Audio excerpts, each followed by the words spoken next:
Let's kill that fucking band. Hey, it's the Bennington Show. I'm Ron Bennington. There's Gail Bennington.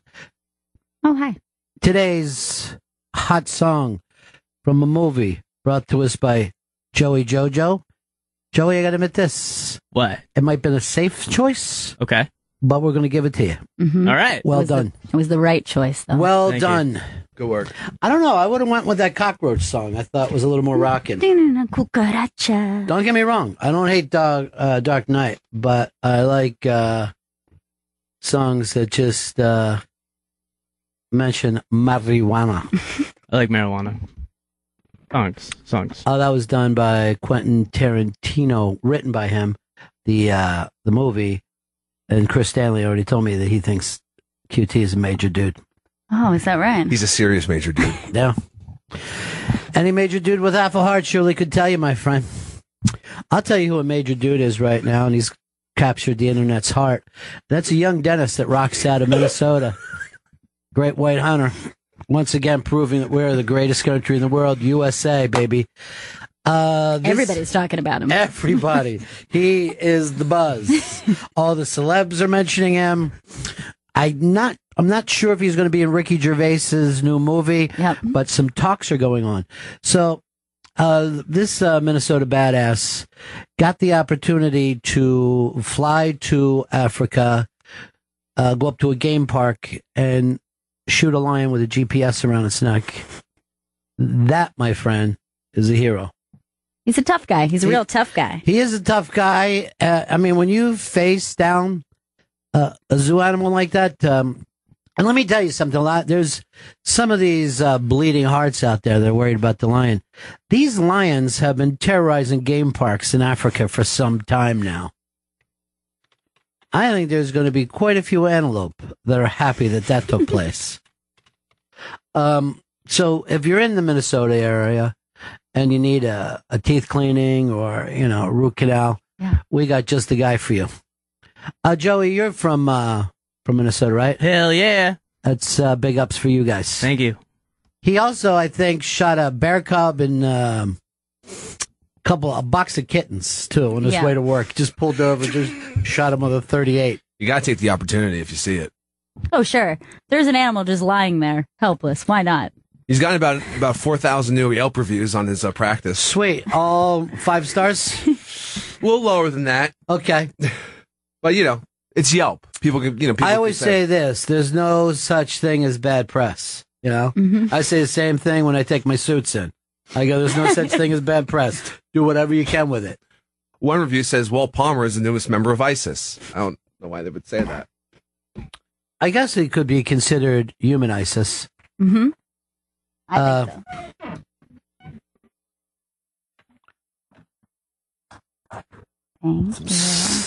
Some slow news coming in. That I didn't even ask for. That's okay. What do you got? A bunch of papers that you don't need? A bunch of papers. Put them with your other papers you don't need. It'll be perfect. I have a trail of papers. You not love like a trail papers. of tears.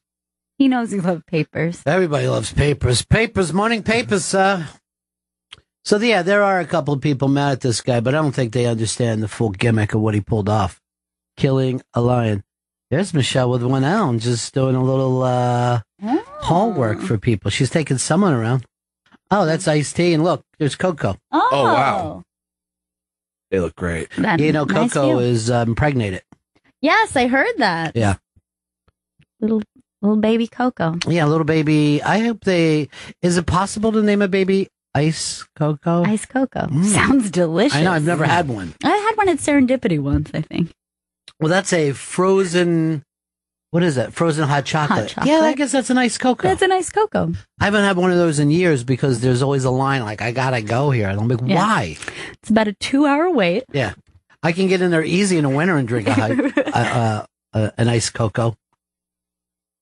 I forgot all about Serendipity. It's one of those New York places that you're like, oh, that feels like a thing of the past. Here is Keith in Jersey. Ronnie. What's up? Ronnie.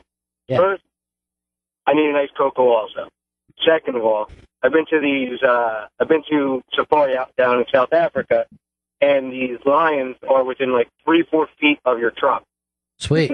People you can actually get out and like slap the lion with your fist if you wanted to. Now, what did you shoot on safari? Pictures.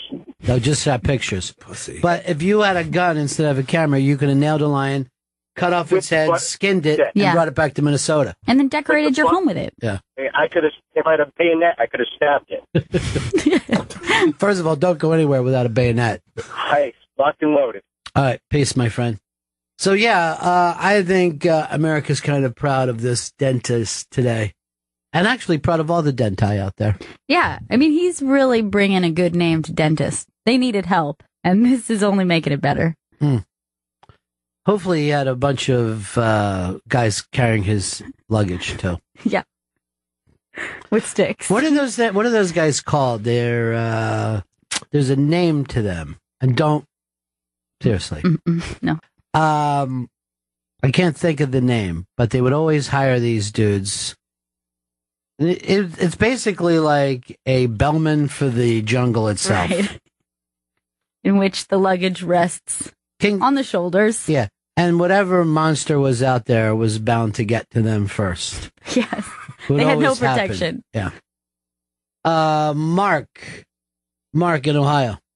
Hey, what's up, Ronnie? Yeah, what's up, dude? So I've got this song running through my head all morning. It's one of my favorites regarding a quarterback from New England. Let me tell you, the song "Fuck Tom Brady" this is more likely called "Tom Brady Got Fucked" because 4 games, yep, a little air out of the ball.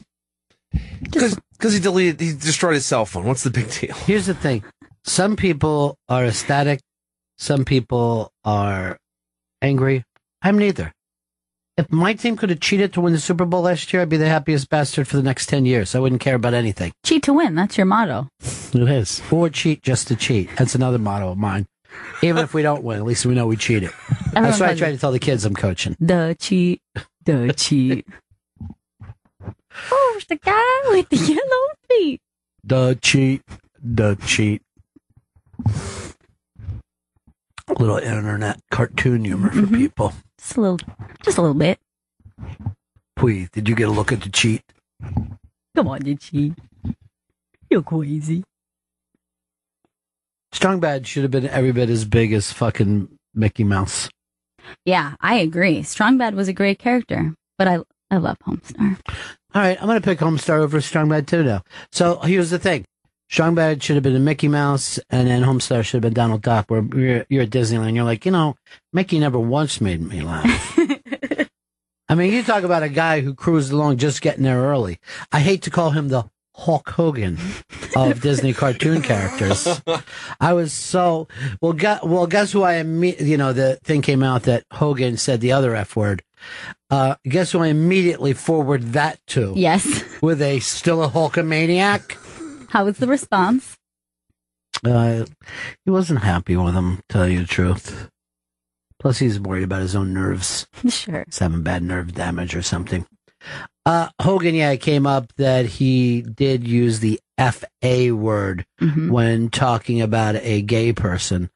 But then he turned it around today, and he's blaming the guy who owns Gawker for putting this out. And he said that he'll see him behind bars. They'll both be behind bars? Yeah. I'll see you back there. Everybody's going to be behind bars. Hey, John, in Miami?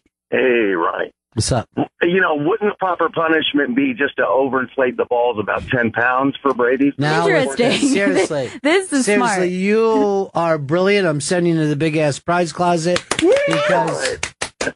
I like that kind of thinking. So he's just forced for 4 games to throw a beach ball around out there. How you like that, Tom?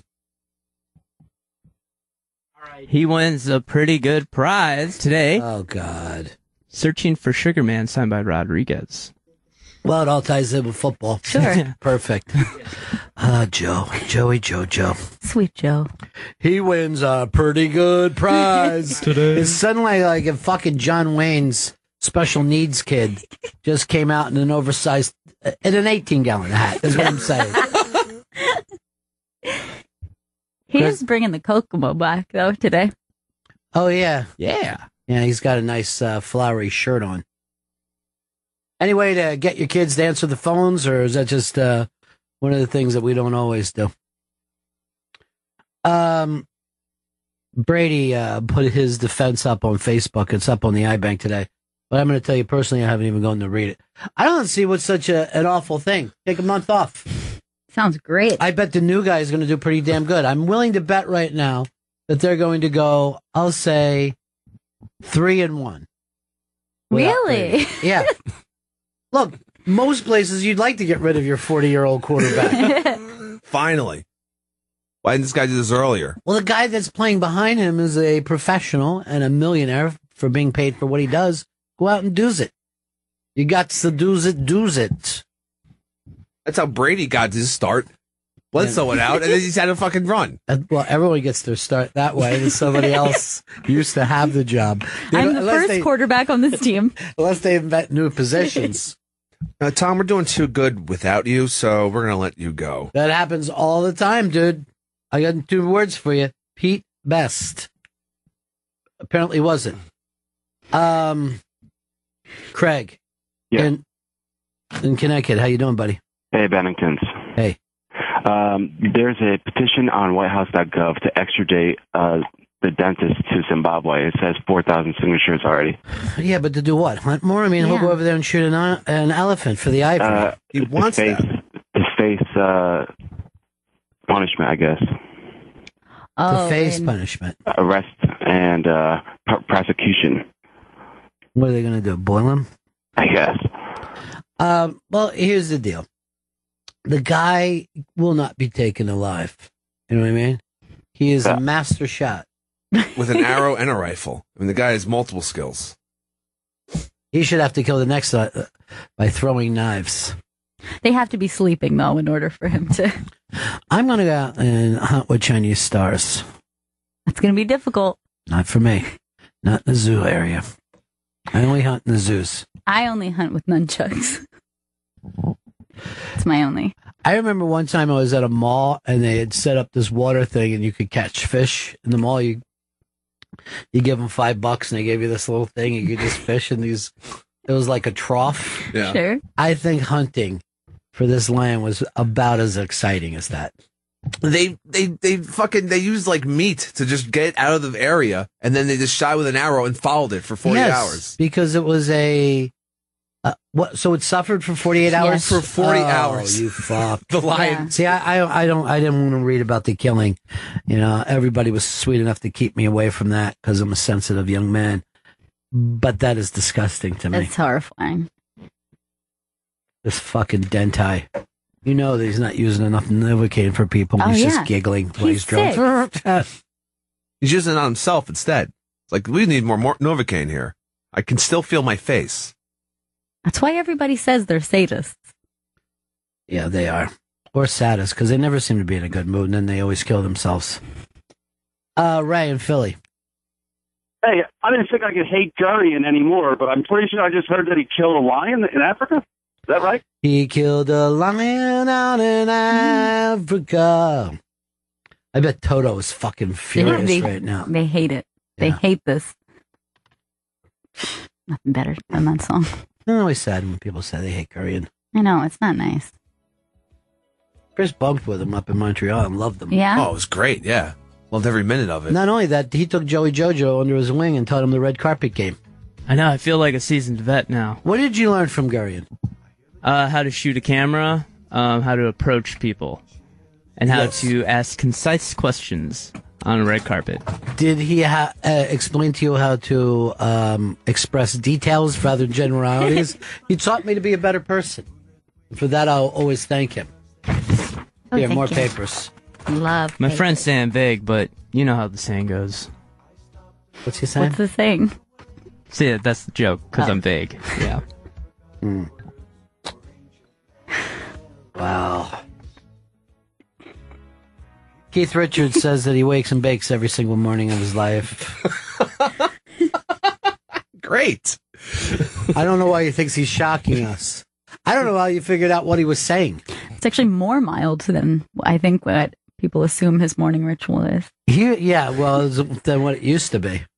But normally he would wake up and Danielle, pick up the phone, call his assistant, Spanish Tony, and scream, "There's a dead hooker in my bed."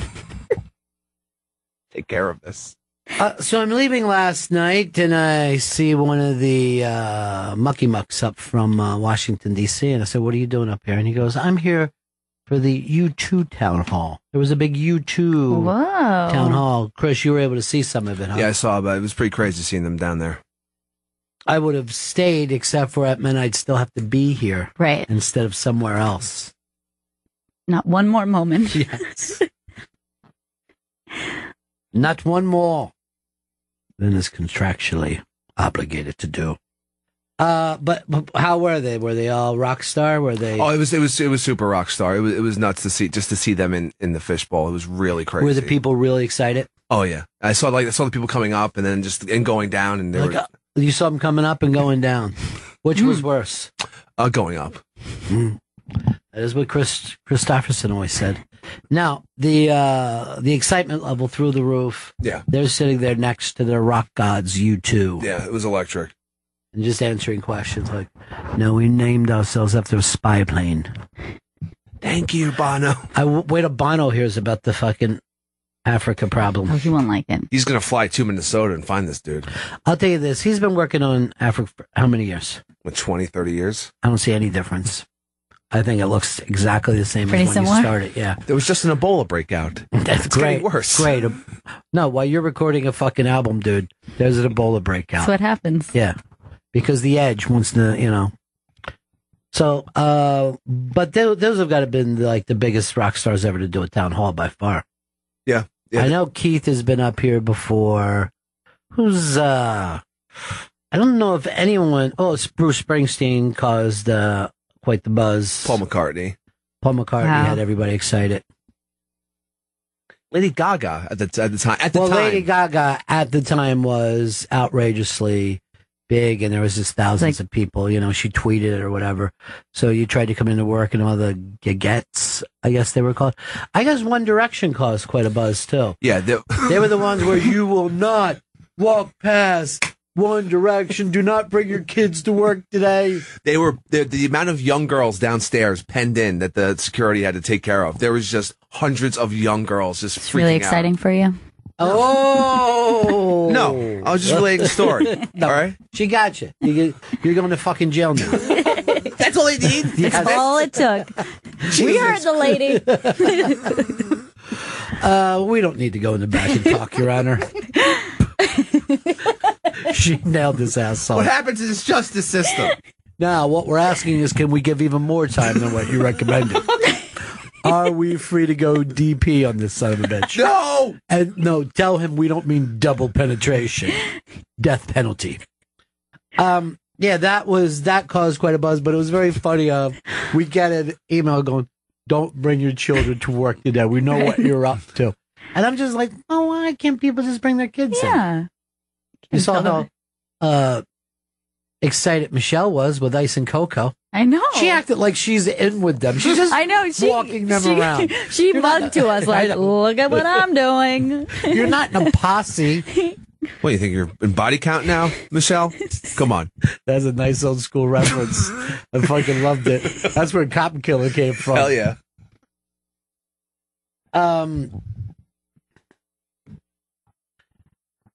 Here's Mike. Mike, go ahead, buddy. Hey, guys, what's going on?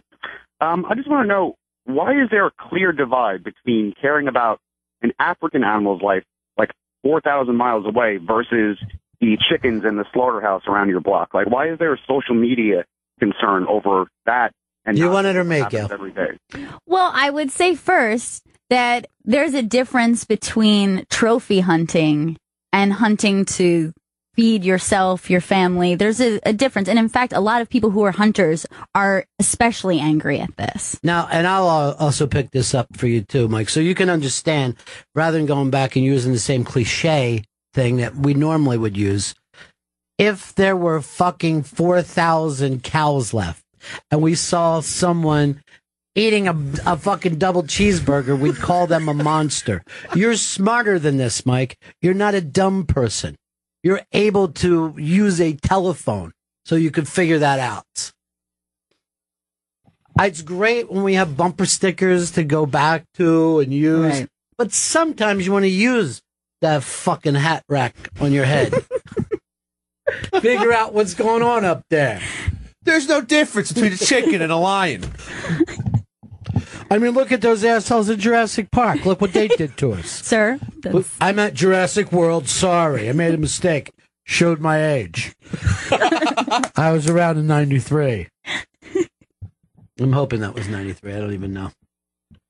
I'm thinking later. I'm going to find it right No, now. it was 92 or 93. I Really? think. Yeah. I searched Jurassic Park and just Jurassic World comes up. It's that big. 93. 93. Okay. Everybody here, including Mike, the cliche guy, owes me an apology. Sorry. Let's just turn Africa into a parking lot. Seriously, what is the difference between a chicken and a panda? You're going to tell me you've never killed a mosquito before? And what about when we take drugs to kill germs in our body? Isn't that then their murder? Dender. Sir, did you say dender? Yeah, I said done there. I'm not one of these fancy pants college kids, all right? Getting out of Yale like some egghead commie. And these hipsters nowadays drinking latte. Drink a fucking coffee, bitch! Out of a thermos! I like the cup. Thermos! Like foam. The way we beat Hitler with thermoses in the trenches. Now, I wasn't there for that, but like, that's always the thing now. Like, we go back to stuff that we didn't even accomplish ourselves. Right. There's no one from the greatest generation left to say anything other than help me. And yet we bring Hitler's name pops up at least 70 times a day. Everywhere I go. It's Right. like, I'm going to see Hitler. The whole Hitler situation on our hands. Well, I couldn't get my cable to work because this fucking Hitler's over.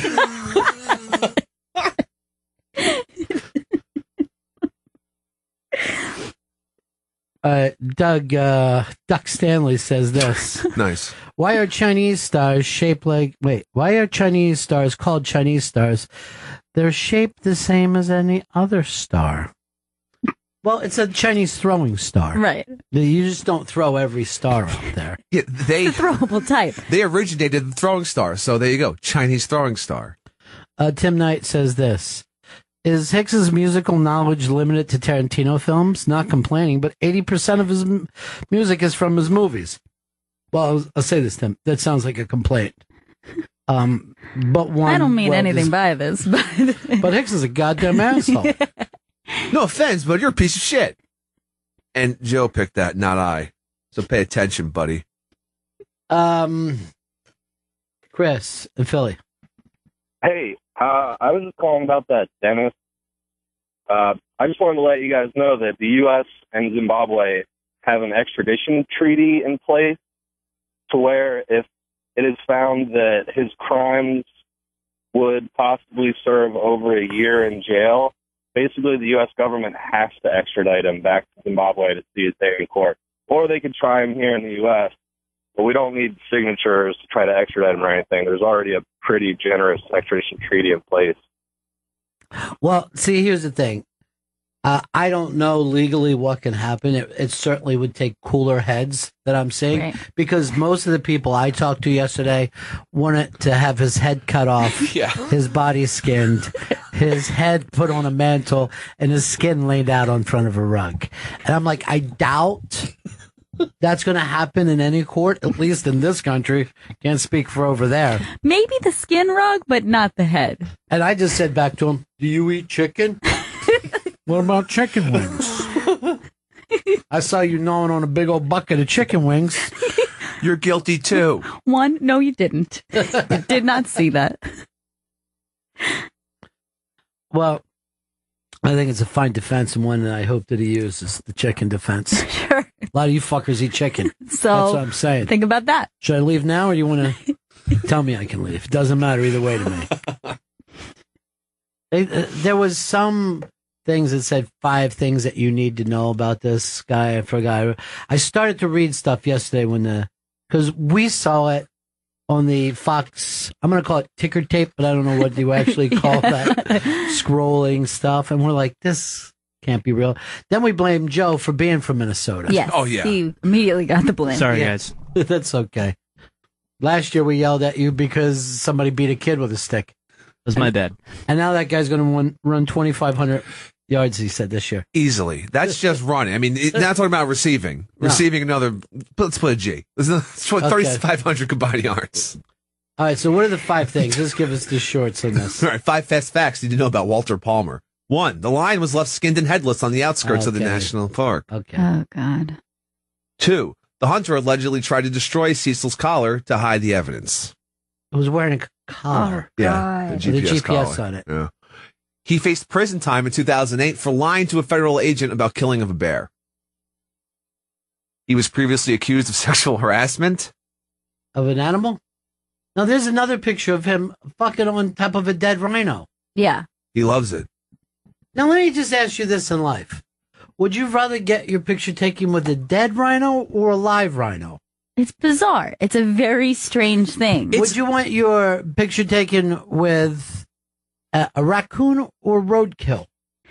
Like, I can't imagine what it takes to be the type of person to be like, this thing in nature is so beautiful. Like, look at all these flowers. They're amazing. I'm just going to set them on fire. And now I feel like I have that. Like, it's mine now. You actually just might have got a new hobby for me. I never even thought about that. Here I've been just breaking windows of museums and churches. This is the other thing. Yeah, you're probably like, oh, what else do you do for your hobbies? Well, I spray paint synagogues, Nazi symbolism, you know. I put Hitler as a major dude whenever I can. Just having a guy with divorce.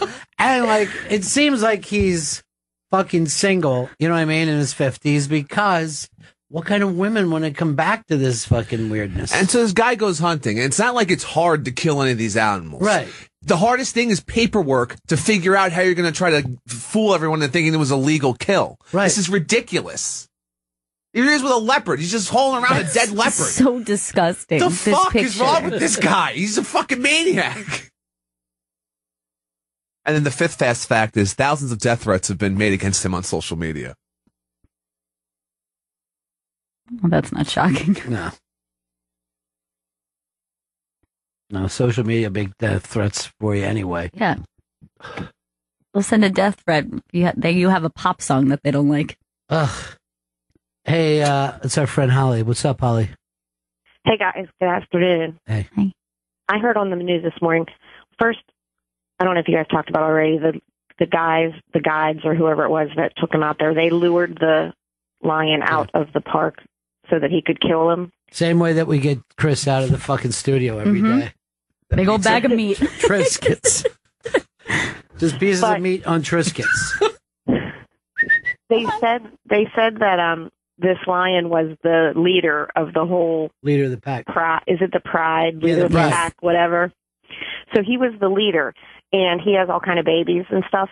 So now that he's dead, a new lion is going to rise up and become the new leader of all of the lions in the park. And what they do is they don't want any competition, so they go in and they clear out all the babies that the other lion had. Yeah, they're like the mafia. They're like the So you mafia can- where they kill the sons of the people they kill because in case those kids grow up one day. Yeah. So now he's going to go in and clear out all the babies. And they said on the news, they're like, well, can't you go in and like get them and rescue them and bring them out? And they're like, well, if we bring them out of out of their natural habitat and bring them into captivity, we can never release them back out again. They're going to have to be in captivity for the rest of their lives. They'll never be able to go out into the wild again. I don't know. So now all the babies are going to Too die. much to bear. I mean, it's rare that you can even get to a thing that everybody agrees on. You know, and like we said, hunters agree that this isn't hunting. Exactly. You know? All right. Thanks, honey. Bye. I tried to stay light on it because the second I let it sink in, even for a second, I it's know. just so depressing. It makes you just want to lay on the floor. Like skin. Like lion skin. Like a dead 13-year-old lion. That's all it is? It's 13 years old. Probably never even been laid. Prime of his life. Yeah. It's about to hit line puberty. Yeah, how old do lions get to be? 14? I would think 30s, 40s. 13 by the time somebody shoots them. 13 if there's a dentist around. This guy's never going to be able to open up his practice up there. People line up around it like it's an abortion clinic. Yeah, I read that it was already shut down, that he already was just... He shut his website down, not his fucking business. Who's going to go to him, though? Old people. I don't know, he's been my dentist for a long time. I trust him. We're halfway through this work. Dennis, go ahead, buddy. Hey, I think Ted Nugent just found his new dentist. Oh, say, everybody's using this to get political.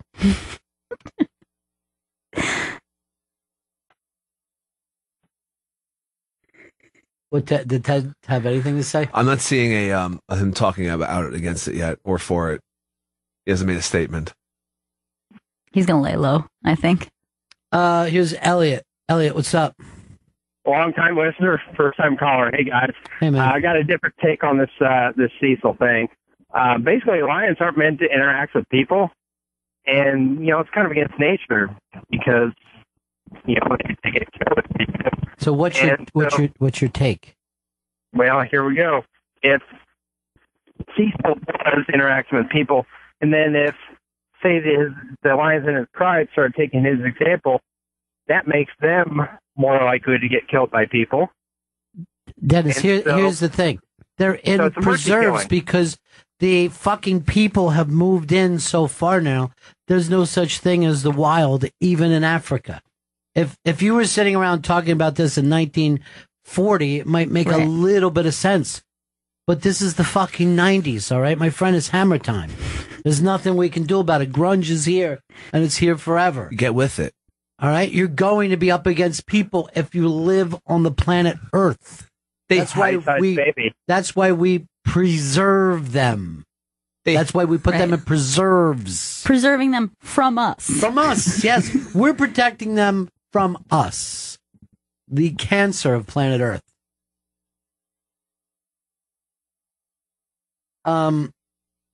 Angela's backing up. Chris. Go ahead, Angela. Hey, yeah. I live in the Minneapolis area where this dentist practice, and his office has been closed. I don't know how long. Yeah, I'm sure he's not showing up for work today. The fucking heat is on. And there is security around it. So, I don't know. This could go on a long time. Wouldn't it be unbelievable if the security had to shoot one of the people? Oh, my God. Just leading them more and more. With a tranquilizer, I hope. Oh, yeah, just in the neck. Mm-hmm. He's eating his own meds today. I mean, there's a part of me that always fucking identifies with the weirdo who got in trouble, and he's just got to be just sitting there, what the fuck am I going to do? What? Just sitting there with the gas mask on. Reading Yelp. He's just saying, Manny, I'm just reading, Manny from Modern Family just called me an asshole. Manny? I love Manny. You're just finding out from different celebrities how much they hate you because of Twitter. Twitter just forces you to find out what celebrities detest you. Let's go to Scott. No, wait. Let's go to Cameron in Canada. Go ahead. What's up, Cameron? Hey guys. Hey Ronnie. How are you? Good, buddy. Okay, here's a little story of redemption for those of us who were calling, wanting the guy to be punished. I lived up in Banff National Park. It was my marijuana training sessions from '88 to '92, and because here in Canada you have to go get trained on that. And there's a park up there between Banff and Lake Louise where there's this garbage dump area that. There was this thing called a Grand Ram, which is one of these, guys who makes it onto a coin. He has the big curly rack on him. It was just a flipping masterpiece, and he lived by the garbage dump. And I was living in Lake Louise, and one day this Jeep that was all camouflage showed up with this flipping boat and rifles and everything. And we're like, how did you get rifles into a national park? And nobody said anything about it. And a couple of days later, I'm up in the park compound, and they've confiscated all of this stuff. And apparently these two guys had come up from the Dakotas, and they heard about this ram that their wives had seen while hiking. They came up into the park and shot the ram, took its head, and then the parks guys caught up with them. And here's what happened. They got put in jail. The U.S. government tried to get these guys out of the jail, of course, for all of about 10 seconds. They tried to lobby and get friends of theirs to help them. They spent 2 years in jail awaiting trial in Canada. They confiscated all of their gear. They fined, between the two of them, $1.5 million for killing an animal in a national park and barred the guys from the country, which, of course, is really horrible for any American. But these guys it was unbelievable what happened to them. And apparently, the wildlife in the national park gets itself into a wonderful place. So you can actually come and see it unpolluted. And then there's these people who just want to come and kill it, because we can't find anything that magnificent anywhere else because it hasn't had a chance to grow. Yeah, I mean, you're completely right about what Canada has done from the parks. Like, the entire world needs those parks in Canada, just like we need those parks in Africa. Right. We earthlings need, and it's great that Canada is such a conservation thing because the entire planet needs it. Yeah, it's running out. It's for everyone. And everyone's like, I think I want 7 kids. I like them when they're little and I could cuddle. I hate them when they get older than that, and that's why I send them to camp.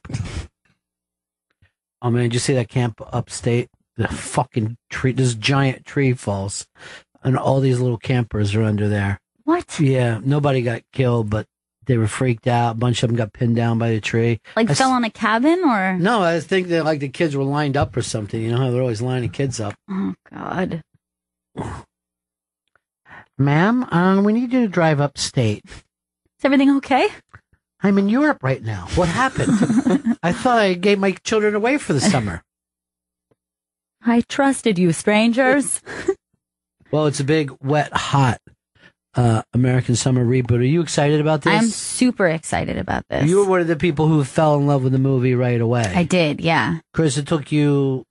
Were you on board early, or did it take you years? I was on board early because I had never heard of it, and then someone showed it to me, like, you have to watch this movie. I'm like, okay. And it was like, what am I watching? I remember turning it down about 7 or 8 times. When people say, you got to watch this, I'm like, I don't want to watch another fucking camp movie, dude. I'm an adult doing adult shit. And plus, I saw Meatballs. So it took me a long time. I fought it. Right. And I think it was until, I became Michael Ian Black, and, Right. So finally, I gave in, and then I loved it. But I could have spent years enjoying it. I did not. Tomorrow, we're going to announce a contest how we're giving away this pretty good prize. Wet Hot American Summer on DVD, signed by the director and creator David Wayne, Michael Showalter, Michael Ian Black, Ken Marino, Janine Garofalo, Judah Friedlander, Elizabeth Banks, and Molly Shannon. Wow. It's unbelievable. Huge. That is a massive prize. It's a prize years in the making. And it's a family keepsake. Oh, hell yeah. This movie will be remembered forever. I'm sure I can't wait for the Netflix show to come out on Friday. I think the Netflix show is going to be better than the movie. If it is, I'll be so happy. Will you watch all episodes? I will watch all episodes. In a row? In a row, yeah. That's not a question. Okay. Do not doubt me. Nobody was running you down, Chris. We believe your ability to sit yourself somewhere, smoke pot, and watch stuff. You think I won't do it? I'll do it. I'm going to vape my brains out over the course of that 4 hours. Oh, you only vape at home now? You don't smoke? I only vape, yeah. I only use that PAX vaporizer. It's a game changer. It changed everything for me. How many vapes do you do? Do you take a hit off and then just sit for a while? When I first got it, I did it too much because I didn't think anything was happening. But now it's like, I don't know, I'll vape 3-4 times every half hour or so. I'll just hit it once, and then I'm good. You hit it once, wait a while, hit it again? Exactly, yeah. Just take a nice long pull off that. At first, I was just sucking on it, just ripping this vaporizer, and then a half hour, oh, Jesus. Didn't realize how powerful this thing is. I was talking to the guys in Toronto at Comedy Laughs on and off the air, and they would tell me that there's comedy nights in Toronto that are just vape nights. That's brilliant. And hundreds of people show up. They've had some really big acts come in and do the show, and everyone just sits and vapes. But I kind of feel like it could be cheating for a comedian. You know what I mean? Like, that's not fair. Like a comic's laughing really hard, and you just find out it's because of his shoes. These things are so fucking stupid. I was just thinking if a dog was wearing those shoes. What about my act? Yeah. What act? I didn't hear it. I was, when I was a kid, we were, as we said, bunking school. And there was a bunch of us, like 12 of us, and a couple of girls got talking, and then they said, what if our asses were on the top of our heads? And then they laughed for the next 3 fucking hours, and they couldn't look at each other because all they could picture were asses where the hair should be. And I was just thinking, you know, a vape comic could get that line. Oh, yeah. Not be able to do the rest of his set because someone's thinking, what if there were asses where our heads are? Come on, guys. And then if we fart it when our hats go up in the air. That was my kicker to it. I didn't invent the actual premise, but I came up with that line and did very well for about 45 minutes. And then occasionally I would just go like this with my hand. Like it was just, you know, that would be it. They loved it. Well, here's somebody who's going to sum it up for all of us. Blow hard. Blow hard. Ronnie B., from a very young age, our generation, they basically gave us a love affair with lions. From Burt Law and The Wizard of Oz to Born Free to Clarence the Cross-Eyed Lion and Doc Tari. You remember that show? What is your point, though, Blowhard? That what's the right wing think about this? Well, the right wing is basically cruelty is cruelty. And to go and kill a beautiful creature like this, if you're not going to eat it, that's the way I look at it. If the guy was going to eat it, I'm all for it. Look, wait, hold on. If he's going to go if he's going to go across the world and spend $50,000 and then eat it, that's kind of ridiculous. My whole point is killing for the sake of killing such a beautiful killing creature. In the name of. Exactly. And the thing is, we have a sensitive spot for lions because we just grew up with them around us, and then from the Bronx Zoo, all the cartoons, and we have a special. Some animals you can go out and kill. You want to go shoot a hyena? Nobody gives a shit. You want to go shoot something else? You want to go shoot a wild dog? Nobody cares. But we have a thing about lions, especially. Well, and again, the reason why we say that is that we're not overrun with lions. Right, if we were, this would not have come into it. No, even in the old days, when you watched those old Tarzan films, the lion was the aggressor and would always attack the guys, like you said, carrying the people and carrying all the bags and stuff. Yeah, I'm trying to think. The lion was pictured that way. All right, Chris, what's your favorite all-time lion? Simba. Simba, what's that? Lion King. I'm going to go Aslan from the, what was that movie with the Winterland? Frozen? Chronicles of Narnia. I got to go with Kimba the White Lion. I got to agree with Blowhard on this one. But you know Kimba what? the White Lion is the one who's the king Ronnie, of doing speaking of good. crazy dentist, are you watching Big Brother this year? Yeah. What do you think about that dentist guy? I think he's working an angle. He's known the I don't Bobcat know. from the 80s. Is there something wrong with the guy when he's in the diary room? He just screams and yells? What is that? No, he's doing Bobcat act. He's trying to, you know. Is that just like an act, you think? It's 100% act. You think he's going to win? I can't tell who's going to win right now. It's a very boring season, though. I'll tell It you really that is. The people are just pitiful. Yeah. And by the way, Tom Brady, no big deal. You know why? Because Broadway Joe said so. And if Broadway Joe says so, it's got to be good for me. Quarterbacks have been doing this to balls for years, so. See, Broadway Joe's put up money trying to find those neighbor kids. Yeah. A couple of his neighbor kids disappeared in a boat. Always scary. Always a hero, that Broadway Joe. I can never say a bad word about him. His Never knees, in the world. Only his knees. That's the only thing I would ever say a bad thing about. His knees are terrible. But the rest of him is pure class. I love the fact that a guy from Western Pennsylvania could have played a couple years of it in Alabama when he was in college and never lose the accent. Somehow he's from Alabama all these years. And how long was he there? 4 years. Really? Yeah. 4 years, and he's got a real Alabama accent, even though that he grew up in that crazy Pittsburgh accent. Yeah, he's right. Kimber the White Lion was fantastic. Well, no more. Dentai got him. Dead forever. Chris, you came up with a story today that the pharmaceutical commercials don't tell enough of the side effects. I thought all they ever do is the side effects. So when they're studying these drugs before they come out, they have to tell the FDA what happens, what the side effects are. I thought the FDA was supposed to tell them. I thought the FDA was supposed to test it. No, they do the testing and then they give their results to the FDA. There's like laws. That doesn't feel comfortable to me. Not at all. So 1 in 10 side effects they don't tell the FDA. They just don't, and including deaths. Like some people will die off some of these pills or medications. They're like, we're not going to report that. I just like when they're going through like most of the thing may cause explosive diarrhea, cramping, eye damage, and then you just see people like running. I'm like, I'm just waiting for explosive diarrhea. The guy start grabbing his eyes. And it's always the thing that they're trying to cure is like way less bad than explosive diarrhea. Oh yeah, that's true.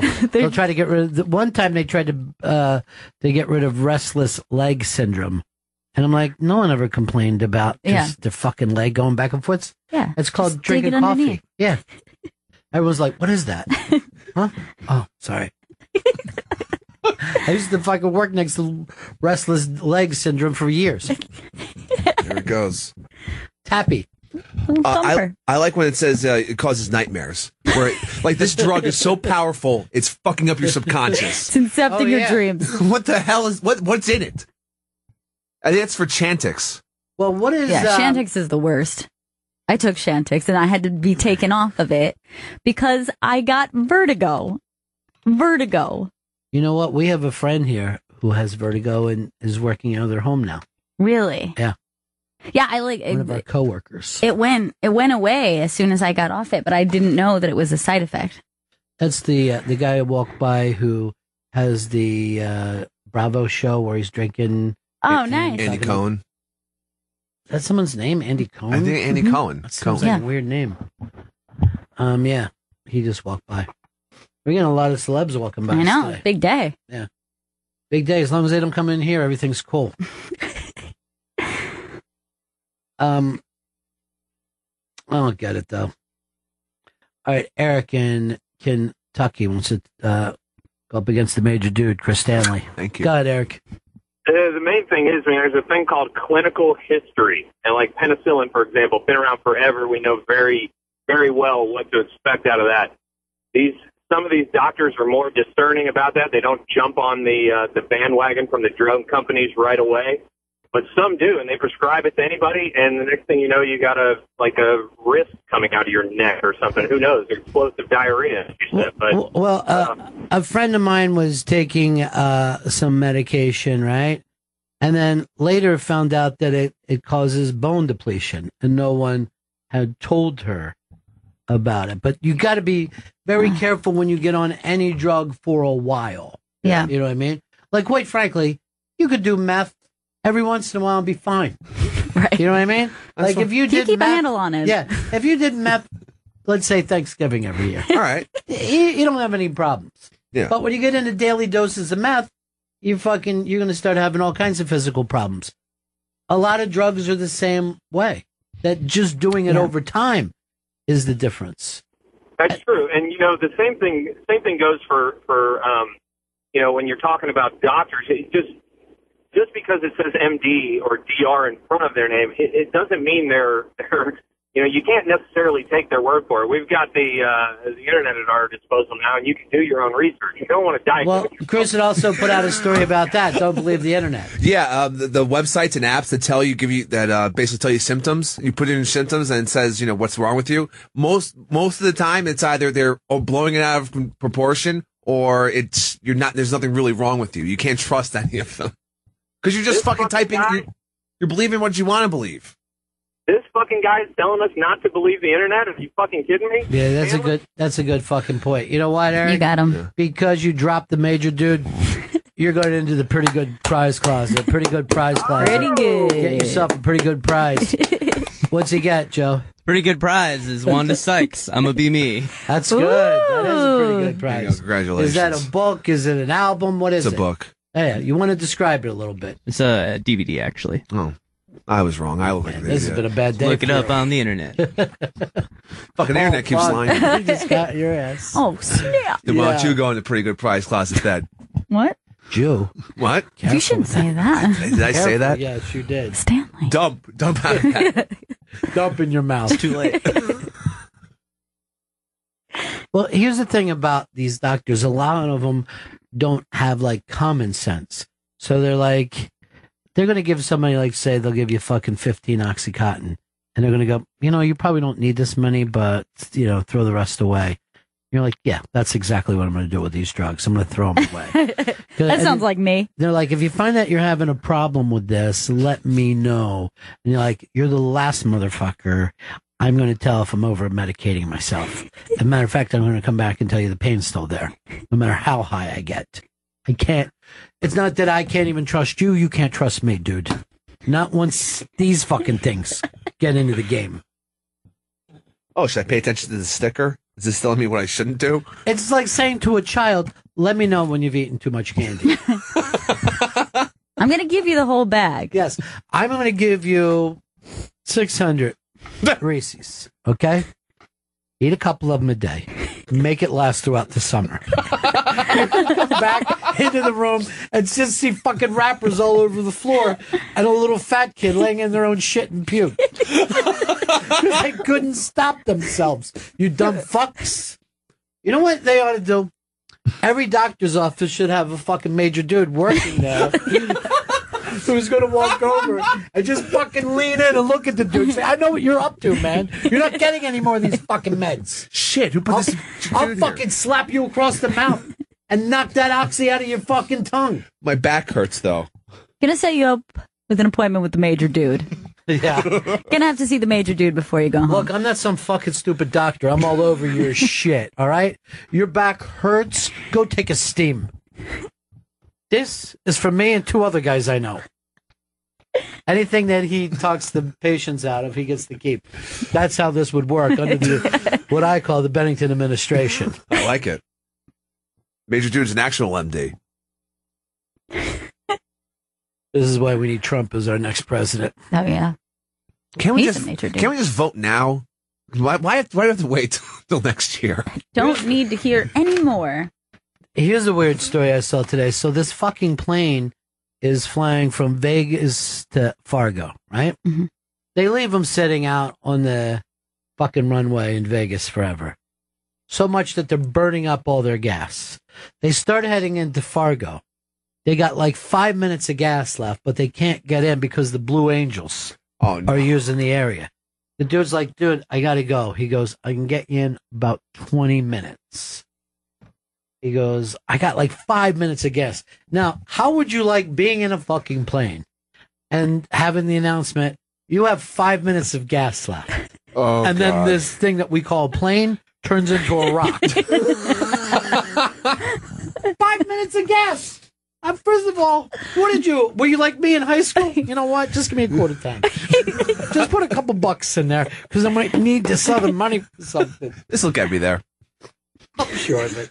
I'm probably most of the way home. Seems like you should over-prepare. Yeah, it seems like you should have so much gas that it's fucking leaking out onto the people below you when you're flying over them. No more carry-ons. We need to put gas in there. And then this guy says to them, 5 minutes of gas, I can get you in about 20. Blue Angels are doing loop-de-loops right now. Who Beautiful. cares? You're just fucking in the back of the plane. Why did we drive? Just yelling at each other of other transportation. You wanted it's your mom. That's why we're flying here. Thanks for this. Now we're gonna die. I'm a card counter. There's no reason for me to be in Fargo. This is the thing with guys going like this. I thought we were going to Largo. All right, made a mistake, everybody. Seems like we're going to land in Fargo eventually. Much worse. If you have those flotation devices, I don't think there's a lot of water here. Just in cases. Take them out. I don't know if a flotation device has ever been used in history. Couldn't have been, right? No. I mean, if you hit in the water, it's over. Like, it's fucking, and even if there is, no one's paying attention to how to fucking use it or what happens with it. I think the people on Sully's plane had him out. Like they were ready to go, but That's a fucking good point. I think I just saw them standing on the wing without any flotation devices. Find the wing pic. Yeah, look. All right, there's not a flotation device there. They're not wearing any of the. They're bright yellow. We'd be able to see them. It's a color picture. They're just dicking around on the plane waiting for it to fucking sink. Wait. Why didn't they have them out? Because no one pays attention. No one knows the hell how to even use it. That whole thing is made up. Some of the people are floating on that stairway thing that you're supposed to slide down. This looks fun, actually. Can you imagine standing on the wing of a plane in the middle of a fucking in the middle of the winter? No. Because if it was summer, you just dive in, start swimming around. I can't still believe it. It's crazy. That's Sully. Real human being. That's Sully. I'm sorry to hear that there wasn't even any fucking birds out there. He just panicked. Water landing. No, I'm taking it into Hudson. Apparently he did the exact opposite of panicking. Like he couldn't have been any cooler. Oh, yeah. Like, oh, we're going to water land this bastard. What'd Sully just say? The way he said it, too. I think he said, we're going to be in the Hudson. It's like, we're going to be there. Oh, okay.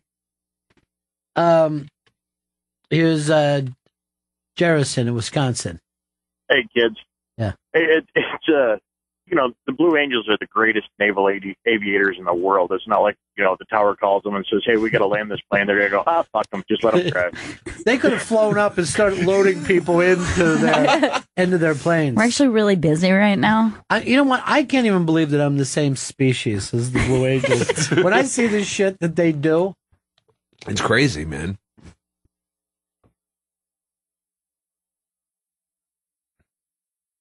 Like a whole group of major dudes. That would actually be a fucking cool name for them. Why don't you just change it? Well, everybody knows the Blue Angels, right? Can I create a rebrand. petition? They got to rebrand this thing. Yeah, put it on whitehouse.org with that other petition, 4,000 people. Mm-hmm. Please, let's throw the fucking dentist in the middle of those folks that are pissed off over there. I don't even know so much the Zimbabwe people are pissed off. It's mostly like everyone else is finding out about it. Well, that's because they're not on Twitter, Chris. It's the only thing we know about the anger. If it wasn't for that, we'd think it was just us that were angry about it. I get them some cell phones. Some and you call them Zimbabwe people because you don't know what to call them, right? Nope, don't know. Zimbabwean? Yeah. I'm not sure. The people of Zimbabwe. The Zimbas? There's that story I just brought up earlier is up there about the Coast Guard is looking for those two kids. And they were out on a boat? Is that what happened? The boat went missing? They were out on a boat. They were fishing. 14 years old. And then the boat is just far out in the ocean where they weren't even supposed to be. They're just their parents said they could fish in the harbor. They live next to Joe Namath, so it's a well-off family. Right.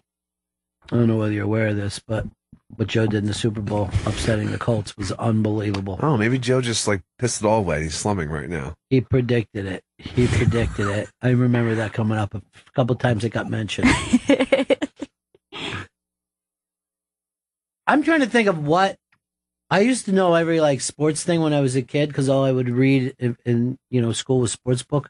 But I knew what NFL team drafted him. He got 2 different drafts in those days because it wasn't all just one league. So he was drafted by the NFL and he was drafted by the AFL.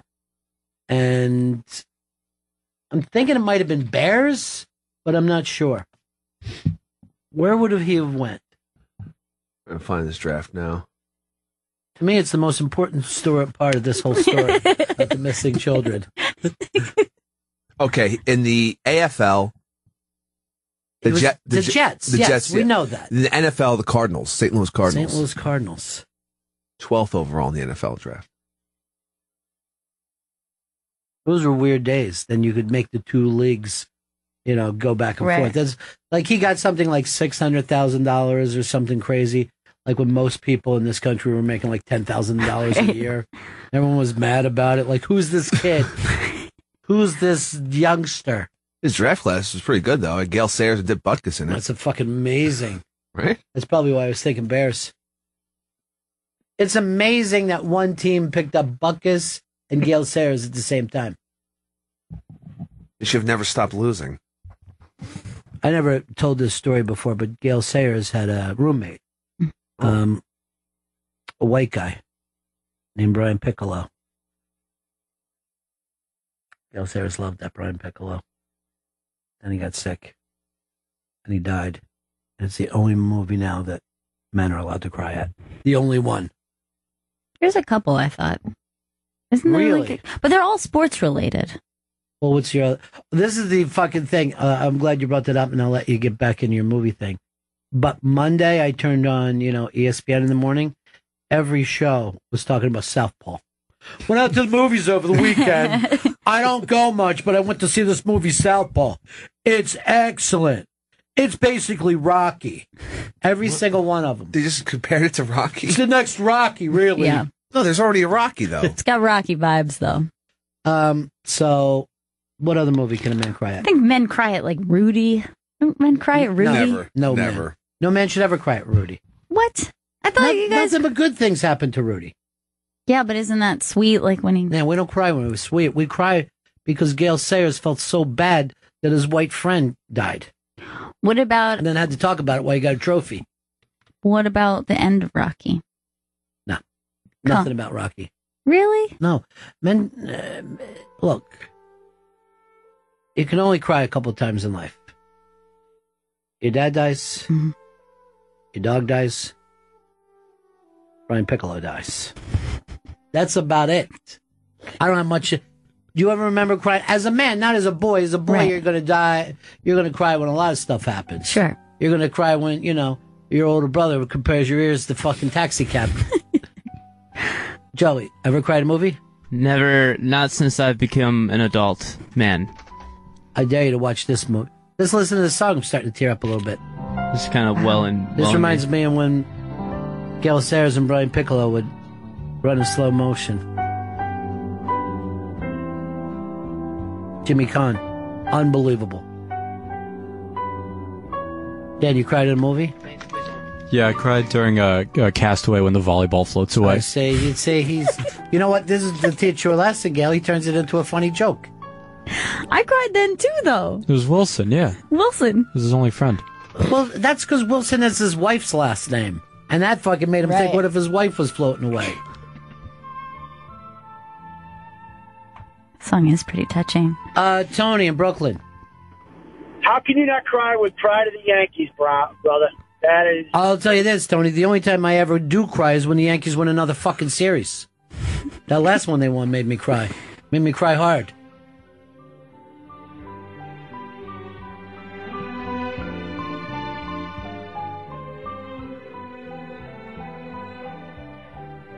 Eric, go ahead. Yeah, men are allowed to cry at Old Yeller. That's one movie you're allowed to cry at. Everyone saw Old Yeller when they were a boy, not a Yeah. man. But if you saw it Yeah, as a but man, you still would it- cry. You wouldn't know. That's right. It would be impossible to know. I remember being teased crying at Old Yeller by an older brother and a father. So I have to know. What? Yeah. Well, it touches on one of the three major... No, I Cry, cried even so- harder when two guys that you admire more than anyone else call you mommy's little eye pisser. That's not right. And then here he goes. I know you stuff your face in the couch pillows, but we know what's happening under there. Oh my God. Put the blanket over your head. Jeff, what's up? Hey guys, going along with the movies that guys can cry at, I'd say like Platoon, that village scene, I cry every time when he shoots the mom and he pulls the gun to that little girl's head. And I also think that's the most intense and well-acted scene ever. Tom Berenger and Defoe, when they start fighting, is phenomenal. And then I'd say like Private Ryan you could cry at. You know, there was a thing with Willem Dafoe yesterday who he was on TMZ because he was over in Italy wearing a black Speedo in the water. And the guy's in his 60s. Sure. And they sat around and talked about the baggage he was carrying. Really? In his Speedo for quite some time. Wow. Now, I don't know why it would be shocking to anyone. You remember when we went to see him in that play over in Brooklyn?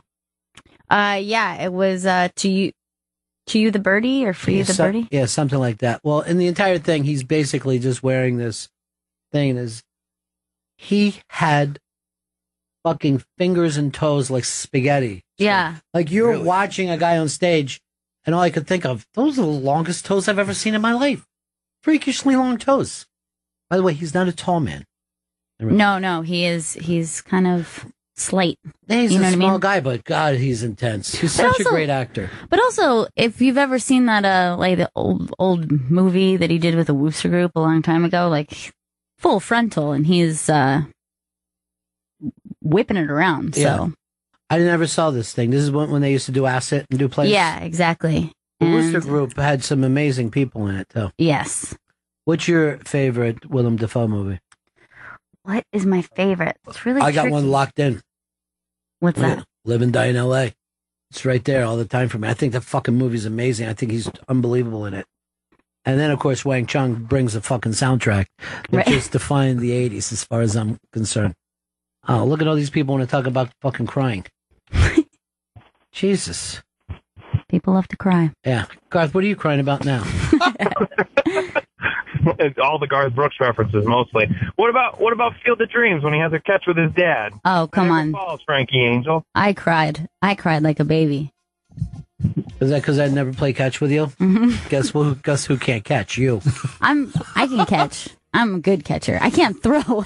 I don't have the upper body strength. You can't catch anything smaller than a beach ball. I'm going to be totally honest That with is you. not true. I'm a really good catcher. Oh, okay.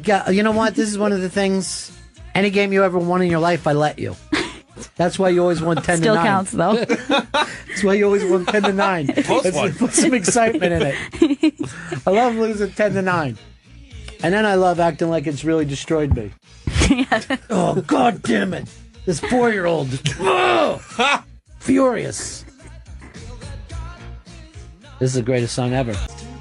You are what? A producer? Now, do you just want to be a run-of-the-mill producer, or you want to be a major dude producer? I want to be a major dude producer. I want to be an MD producer. All right, well, then keep an eye. All these idiots are trying to bring up movies that you should never cry at, and they did. Lewis, Manhattan. Hey, what's up, guys? When I was 18, me and a friend of mine, we were watching E.T., and it got to the part where E.T.'s dying.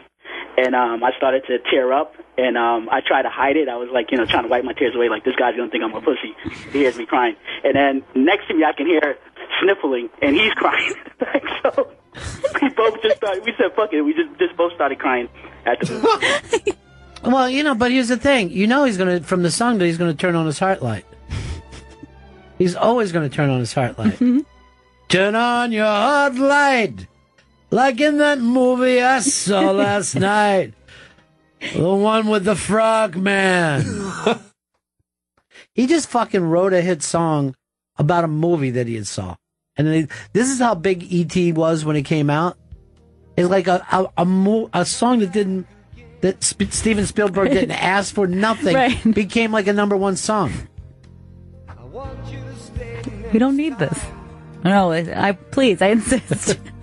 He actually said, look, I think you're crossing a couple lines here. You're not allowed to, you're fucking around with our product. Did you notice, they've never said, like, oh, E.T. is in this. Right. They never mention Elliot. He just keeps it, because the word heartlight isn't used in the movie. No, it's not a technical term. I think this is he stole the his follow-up, which was about poltergeists, called Slide Across the Kitchen Floor, didn't do as well. The whole part about there's a scary clown under everyone's bed. Sure. He's a big movie fan.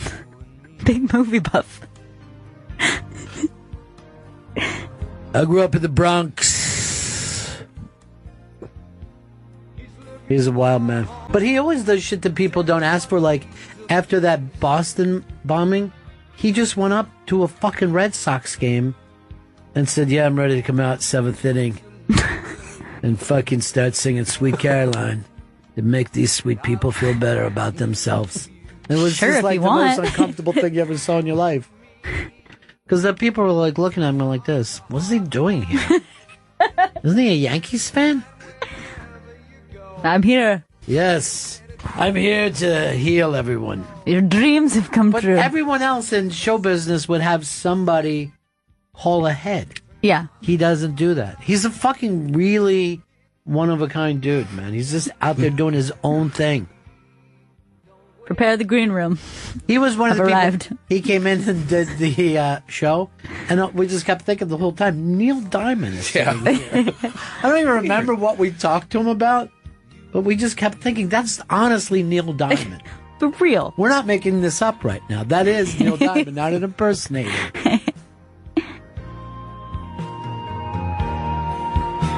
I guess we got to take a break, don't we, Chris? Yeah, we should break. We got a break, and all you people holding on for crying, just let yourself go, because I'm looking at every movie, and there's nothing to cry at. Nothing to cry at all. I support you. Release your tears. It's good for you. You like crying. I don't like it, but I'm an easy crier. It doesn't take much. I'm sure that most people could say something to me. Do you cry more for sensitive reasons or something hurt your feelings? Sensitive reasons, Yeah, I think. I think I'm the same way. Yeah.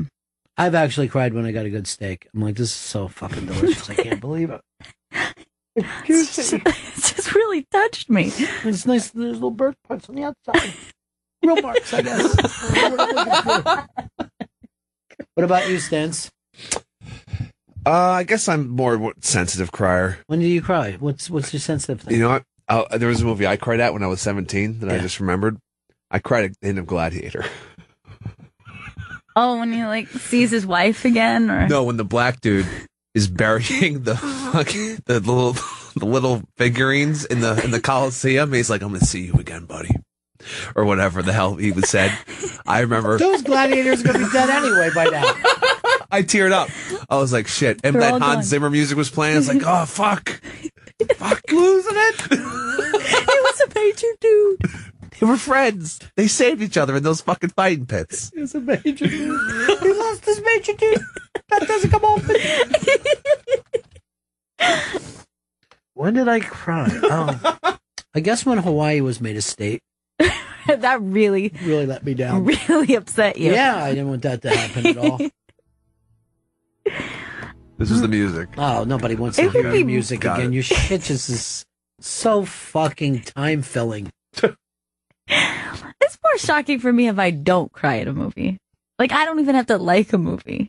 If something sad happens, I'll be crying, and then I'll walk out of the movie theater and be like, that wasn't very good. Yeah, it but- still got me. But is it wrong? The fact that we cry at movies and not real life is kind of sad. You know what I mean? Like, if we saw a movie about that lion being shot, we'd probably cry. Oh, yeah. But we're not crying now. We just got really like angry. this. We're angry. No one ever goes to the movie and they're angry. Like, fuck. Fucking hate this shit. But if somebody made like a little YouTube video with some music or something, pictures. Yeah, look, he wants to run back to the Hans Zimmer as soon as he gets an opportunity. You're obsessed. He's good. Break back Bennington. Turn on your hot lights in the middle of a young boy's dream. Hi, I'm Ron Bennington, major dude from the Bennington Show. We were just all singing the song Heartlight together, and you know what turns on my Heartlight? Tito's vodka. Why? Because it gives America pride again. Tito Beverage started off in Texas all by himself. One man, one idea, one dream. Then one night, he awakens, finds out the darkened bedroom was lit. That light coming directly from his heart light. That's why singing that song by Neil Diamond reminded me what happened many years ago, back in the 90s, to Tito Beverage. And I'm going to ask you, what about your heart light? I want you to go over right now on the intranets, if you have one, if you have a computer, smartphone, or an Xbox where you're using web TV. And I want you to go to this address. Tito'sVodka.com. Well, it's www, and then there's an HTTP. // Go to Tito'sVodka.com. Because not only you find out everything you need to know about Tito's Vodka, but there are amazing stories, tips, recipes, and songs. I like to say, this is not your father's vodka company. It's Tito's Vodka Company. Your father had a vodka company. It would probably be called Don't Drink This. I haven't figured out how to work it. You could go blind. Tito's an expert. Chris? Yes. I want you to go there today. I'm going to go. And I want you to come back later and tell me about your heart light. I will. I want to turn it on. And do me one more thing. Yeah. Hit that click track. Tito's handmade vodka is distilled 6 times from 100% corn and is naturally gluten-free. Visit us at Tito'sVodka.com for recipes, songs, and more. 40% alcohol by volume, handcrafted to be savored responsibly. Chris, is Germain Lussier coming by later today? Yes, he is. Very own G, baby. Let's talk movies with him. I can't wait. I've never met G Baby. Well, you'll love him because he's a lovable man. Who knows quite a bit about movies. That's his thing. It is his thing. Movies are his thing. He adores movies. And he also likes movie toys. Like, so I've seen some of his like tweets, and he'll have pictures, and it looks like his house is filled with movie toys. Chris, who you typing to? I'm typing an email. During the show? I had to respond for a booking. Oh. I can't say as of yet. Write it down. Write it down. If it's important enough to disrupt my show for. Oh, God, That's too tiny. Yeah, it's way too small. Oh, it's gonna be bigger.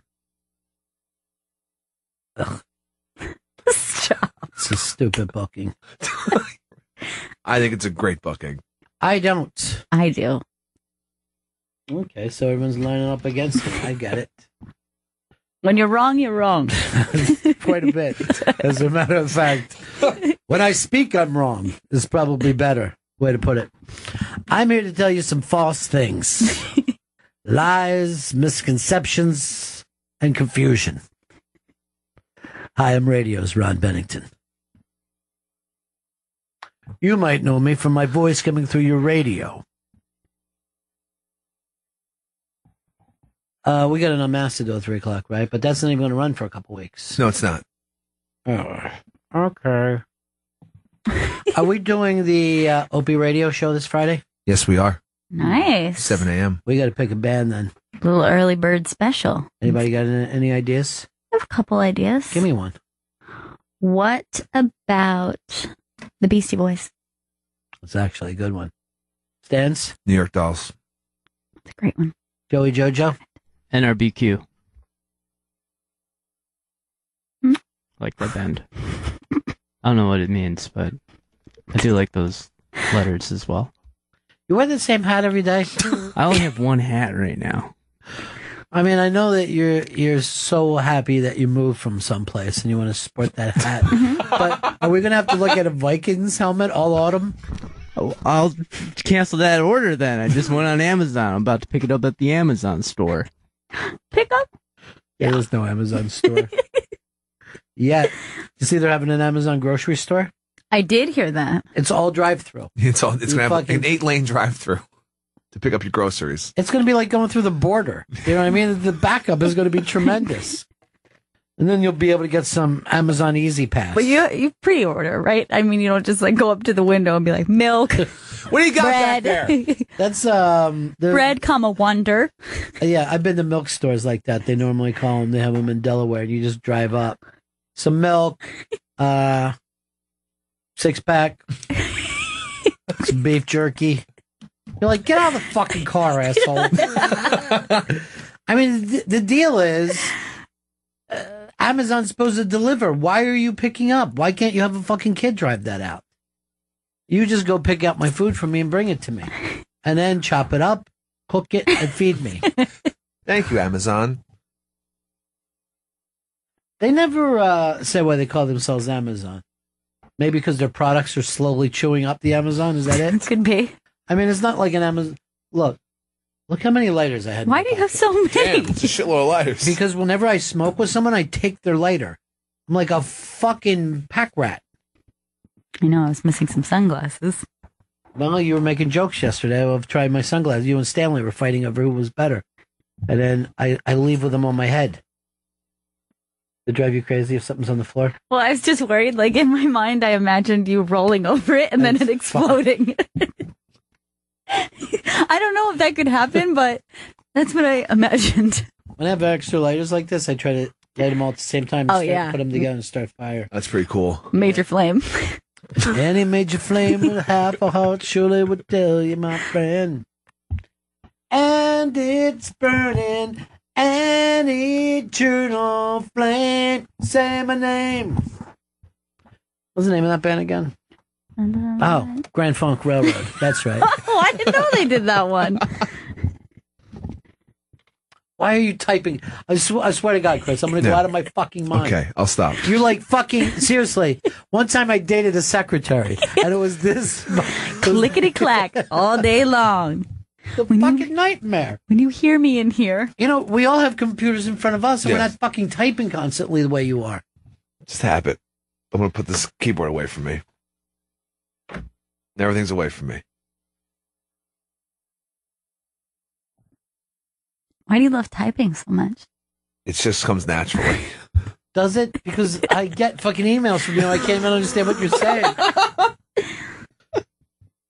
You need to learn that home row. Yeah, he's a home row, all right. What? You heard me. Stanley, I never let you pick out any topics. Something you want to talk to about before Germain Lussier gets here. Did you see the dude that was dragging that car up in the bike lane? See that dude who was dragging that car up in the bike lane? The viral video that went around of a guy moving a tiny car? Yes. I saw It was a tiny car, but it was a giant man. That makes it less impressive. Really? This is still very impressive. This guy's moving the... This bit has been done in Venice Beach for fucking 100 years. The best part is at the end when he gets on his tiny bicycle to ride away. Do you know a fake video when you see one? It seems pretty fake. This seemed totally real to me. I mean, heard he moved the the car, cheers. but he didn't need to. That's probably his car, all set up to show off his show of strength, his Yugoslavian show of strength. There he goes. Now It's he like gets to an enjoy the bike adorable lane. little bike, though. I don't like it looks like a special needs bike when they're that heavy. You guys been watching any Special Olympics stuff? No, I haven't seen any. So amazing. So amazing. Get that, would you? Got it. Yeah, I just wanted to make a really loud sound for no reason. Stanley, take care of that, please. Done and done. So what is it that you thought was worth talking about? Isn't this guy strong? Is that where this conversation would go? Well, I like the spectacle of this man moving a car by himself. But you realize that these videos have been out for years. That, you know, every weightlifting, every strongman gym has these videos that they show. And they always act like, oh, some guy was in the handicap parking spot, so everybody came out and moved it. I think that, yeah, it's an impressive feat to do on your own, but the setup of the video, I think, was pretty clearly fake. Yeah. Like the fake fumble, like, let me try to get this, and then everyone cheering. But also, I'm just going to say this. I give him a chance to have a conversation, something to discuss. And he goes into, did you see a video where a guy picked up a tiny car? And because he's typing rather than, you know, my job here is like to move you all further ahead in life. Yes. And they're not going to give you a job for typing and talking about a fucking big dude moving tiny cars. You're not going to move ahead in life that way. Then everyone's going to say, what's that guy's radio show about? Well, he talks about a guy moving a tiny car. How big the dude is. Don't give up on us, though. going to give up on some of you. Oh, no. Here's who I definitely believe in. Dan and Joe. What? Yeah. What about me and Stanley? Remember when you went with Stanley's side the other couple minutes ago? What was it about again? David Wayne.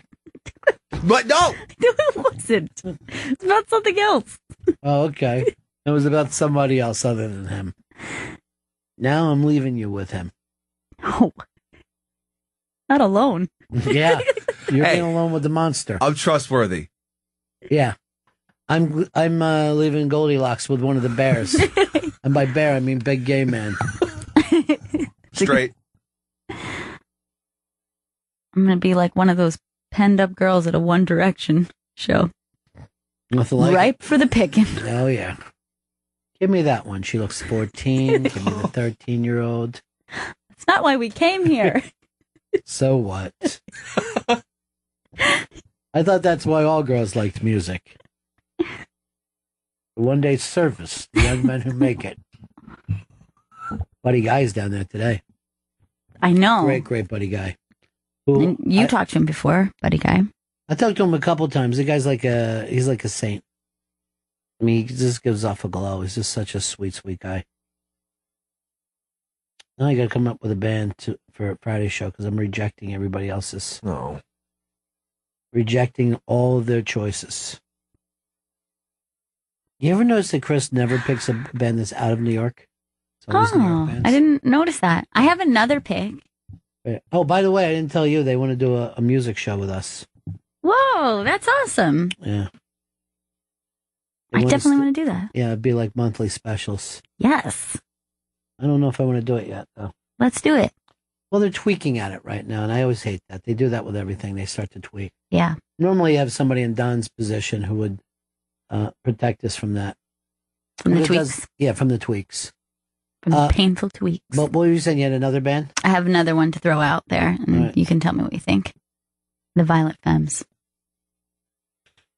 Oh, that's a good one. They're all good. All your choices are good, children. Mm-hmm. As I reject them, I pick something of my own. No, I don't know. I'll pick one of them, maybe. Oh, tomorrow is Chris's day, and then Dan's day comes up. Yes. I'm wondering this. Is Dan even going to slightly take it serious? I hope he doesn't have a joke pick. He normally does He's a joke smith. You better not mock this out. Yeah, he does. He everything is the gag. The whole world is just a gag. Yeah, to this it's a real joker. I'm taking my pick very seriously. I'm telling you guys right now. Serious as a heart attack. Now, you know what he should do is tie something in. Since he's the Friday guy, he should pick a movie that's coming out Friday. Oh, that could be very impressive. What about a movie that came out on a Friday? Well, they all do, Dan.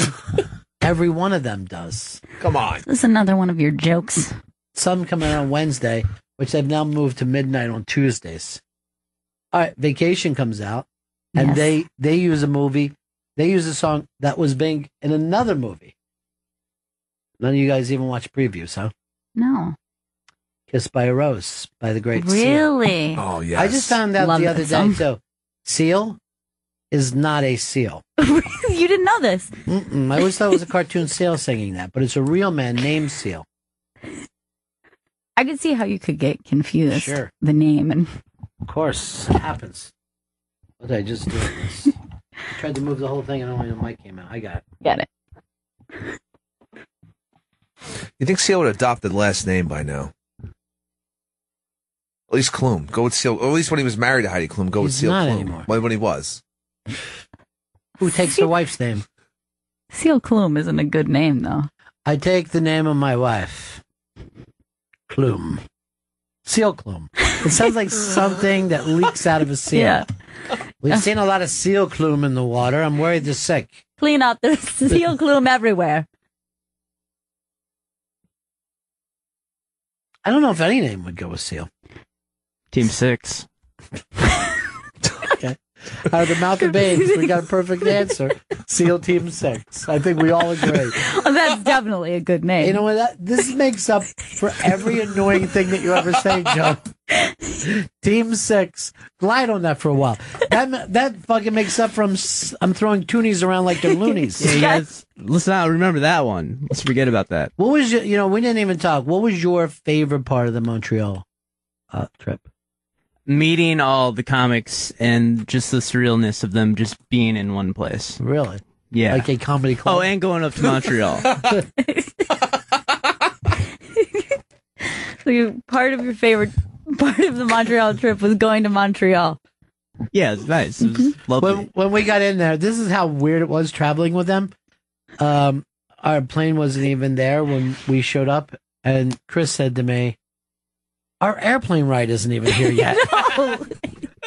Why do you call them airplane rides? Because that's what they are. We are riding an airplane, aren't we? And we're waiting for the airplane. Childish, though. I've never heard someone older than 6 say airplane ride. Childish but accurate. He actually said to me, "Do you think we'll get wings?" I hope so. He's still after his Red Wings. Now, that was an older man's laugh. You just had your first older man's laugh. Congratulations. Thank you. But anyway, that whole time we were up there, I was throwing toonies around like they were loonies. That's a good one. Remember when I said Team 6?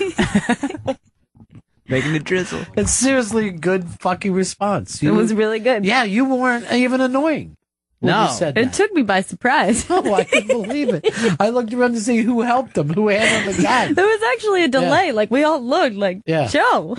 I have it in me. I can do that. Really? Yeah. I'm not saying it. For now and again. Now, what time do you supposed to be at the Buffett concert tonight? Is that why you're dressed that way? 4:30. What's with you and the Hawaiian shirts? Today's laundry day. That's a sort of last resort. Yeah, this is the Laundry last day resort. normally is Sure. you're wearing it while you're doing your laundry. I'd rather see you in dirty clothes. I'll do a laundry night. I'm about to get that tied. Now, Joe, this is why I could never believe him. One day he bragged to me about how great his apartment was, and the next day he tells me his apartment's a wreck. Shitty. So shitty. What is Then the why are truth? you so happy with it? I love everyone I live with, and I love my neighborhood, but my apartment's just forever dirty. There's always stuff breaking down. But our rent's also cheap, so that's why I love it too. Bonus. Hell yeah. You're like the movie Rent. I'm like the movie Rent, yeah. So how many people you live with? I live with 4 other people. How would you love 4 other people? I'd kill them if I lived with them. Yeah. We all get along, very compatible. And we all have our own rooms too, so that helps. as well. okay, We're not never mind. sharing rooms. It's not just a giant room. You're not living in a warehouse. All right, this was written to me. An airplane ride is when your older brother lays on his back and puts his feet up. Oh, I love those. And then you get on it. Airplane ride. It's not when an adult gets onto an airplane. We're riding inside an airplane, aren't we? If we're at the airport going elsewhere. Yeah, so it's an airplane ride, technically. For some reason, me and my brother called that, we called that fly birdie fly. And then when I said it to someone, they were like, what? What do you mean? I was like, like fly birdie fly. And they're like, you mean airplane, right? And I was like, yeah, that is what I mean. We don't call it some dumb babyish name. It's called airplane. You guys want to play Fly Birdie Fly? This was so. This is really funny. When your brother was little, I mean, he's like 4 or 5. He's like in preschool, and we're going up north for Thanksgiving to visit family, and it was his first airplane ride, as you put it, Chris. Nice. Or at least the first that he could remember. Yeah. So he was very excited. He's going to be on an airplane. And then he was excited that for Thanksgiving. You're so young that you give a shit about Thanksgiving. So he'd made some kind of headdress out of construction paper. In preschool, and an Indian headdress. like an Indian headdress. So he was wearing that on the airplane, right? So we pull out, and, we pull out of the airport, and he's just on the window looking out, looking down at the clouds. The whole trip, he's just got his nose pressed against the window. And then we land, and we pull up, and he goes like this. Oh shit, we're back at the airport. He thought it was the same airport. He'd never been to any airports? I guess he assumed there was only one? There's the one airport. Well, we're going to leave from there. I don't know why he thought that maybe we were going to land in his grandmother's yard. Oh, shit, we're back at the airport. It was the funniest shit ever, man. I was dying that day. It was so goddamn funny. That's because you guys had played Fly Birdie Fly for fucking weeks leading up to it. Yeah, Fly Birdie Fly. There's a song that went with it and everything. I think it's so funny that you would invent a name and then think it's universal. I don't know how we thought it would be. It was very embarrassing for me. Hold on. John has something that he's going up against Joey Jojo. John, go ahead, buddy. Yeah. Hey, Bennington. Ronnie, I'm working here in a rock quarry in Roanoke, and on the local news this morning, I saw that it was National Hawaiian Day. Now, I think Joey is kind of one of the hipster guys that is into the... Why are you afraid to say that, Joe? Is that what it is? All right, guys. You caught me. I'm one of those hipster guys. But why wouldn't you just be proud that it's National Hawaiian Day? You could be that guy. I know. Well, literally, I'm just finding out right now. If I had known, though. I never know the truth. I never know the truth with this guy. Remember on March 17th where you accidentally wore your shamrocks because everything else was dirty? Everything was green, yeah. You can be that guy who makes a big deal out of every holiday here. Tomorrow, whatever national holiday it is, I'm going to dress accordingly. Well. Hope it's not brown shirt day, because that's dirty right now, and I need to do laundry. I thought brown shirt was the night of the long knives. I thought you were going to finally get even with everybody. Somebody also wants to know, Chris, has Chris ever been on a horsey ride? No, I have not. Maybe he'll get wings. Excuse me, miss. What time is our airplane ride getting here? Why are you staring at me like that? Why do I have to take off my belt? Of course you take a guy's belt, his pants are going to fall down. Okay, no, just remembering that right now. Take a man's belt, his pants are going to fall down. It's debasing. You're a debaser. You're going to grow up to be a debaser. I was actually thinking, who is the underground band of the 80s? Is it them or the Replacements? Is Pixies or the Replacements? Well, I would almost say Replacements because... All right. I love it. Now, go ahead, give me the because. Because I think because the Pixies had their day in the sun afterwards. They might have been the underground band. The Replacements have too, though. They went out and did tours every bit as big as the Pixies tours. I mean, I think you have to look at it from an 80s point of view only. Let's talk to somebody who knows the Pixies. Joey Jojo. Okay. Love the 80s. Isn't it funny when you someone thinks they're being built up with a compliment, yeah. and then you hand it to another, and then you watch their dreams. Here's a person that I'm really, really proud of. It's not you. Even though for a moment there, my chest was swelling with pride, like I was on an airplane ride. What is it? I love the Pixies. Yeah. But I would also maybe throw the Waterboys into there. Why waste your time? What? No. So, somebody says this to you. No. Do you want pancakes or French toast? You can't go like this. Scrambled eggs. Bucket of piss. Is that possible? Is that how bad you put the Waterboys? In this conversation, yes. I mean, okay. it's not the same thing. And it's the Pixies, by the way. I'm going to go the opposite direction. I think it's easily the Replacements. They were the band that should have been a fucking hit. Yeah. Because the Pixies music was never radio friendly. That was built lyrically alone. It was built to stay underground. Yeah, that's very true. Musically, it's also not radio friendly. Fucking Replacements should have been on Top 40 radio. You know what I mean? They should have been on Q105. Q105. It's already up there with everybody's working for the weekend. Aruga! Tuki. Monday, I got Friday. Hot. And give us a call if you want to tell your boss to take this job and shove it. I don't know why they think everyone should quit their jobs on a Friday. It's Friday. Time to quit your job. Throw it all away Friday. Margarita Friday. Drink big old margarita 'cause it's Friday. Go! Go! They just have just fucking sounds of like cars crashing into babies. Awooga. You need an awooga in there. Awooga. It's Friday, everybody. Humana. It says humana. I only say that if someone's pitching. Humana. Can't hit. Here's Jay in Ontario. What's up, Jay? Hey, what's going on, Ronnie? I'm just curious if you guys happen to see a video.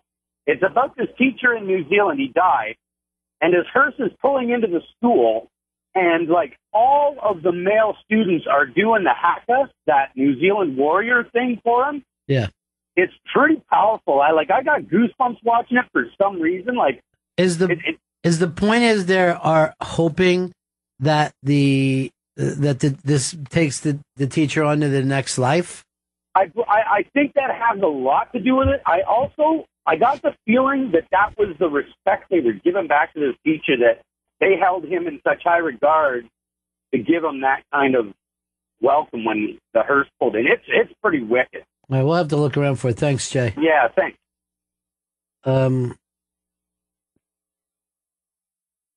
It's very weird because I think, like, in this country, we don't even know how to react when somebody dies, you know? Maybe we need a warrior dance. Like when Chris Stanley, just finally falls over. Finally. His little body just couldn't take it anymore. I want everybody dancing. Losing their shit. Oh, somebody sent me something, too. Remember when I said that the reason that the Molly thing is that you can't have a picture of what it looks like to have a feeling. Yeah. You know what I mean? You're trying to figure out the feeling of being high.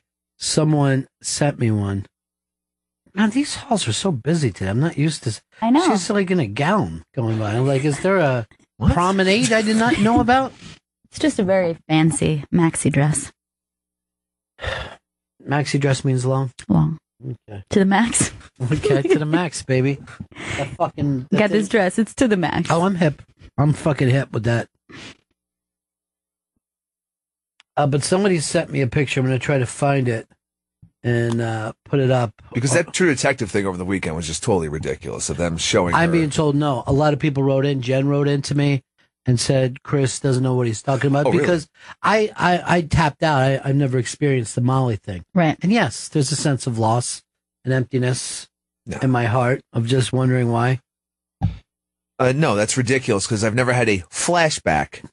Maybe you've never had post-traumatic stress. Somebody who's never been around drugs before might not know what it means. Also, that one girl did say it's pure Molly. Yeah. Have you ever had pure Molly? I've been told I've had fire. Anything that you've walked in is stepped on so many fucking times.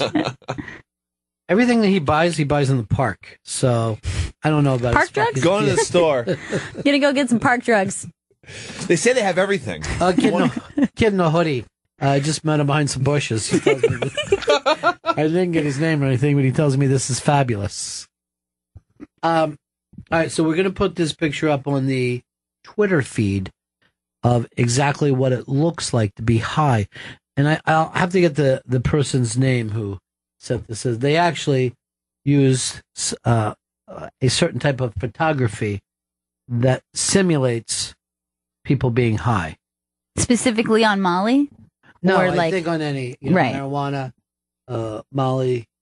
I don't know if it's as specific as you think. Perhaps it is. I don't know. And like I said, I don't keep up with the drug craze.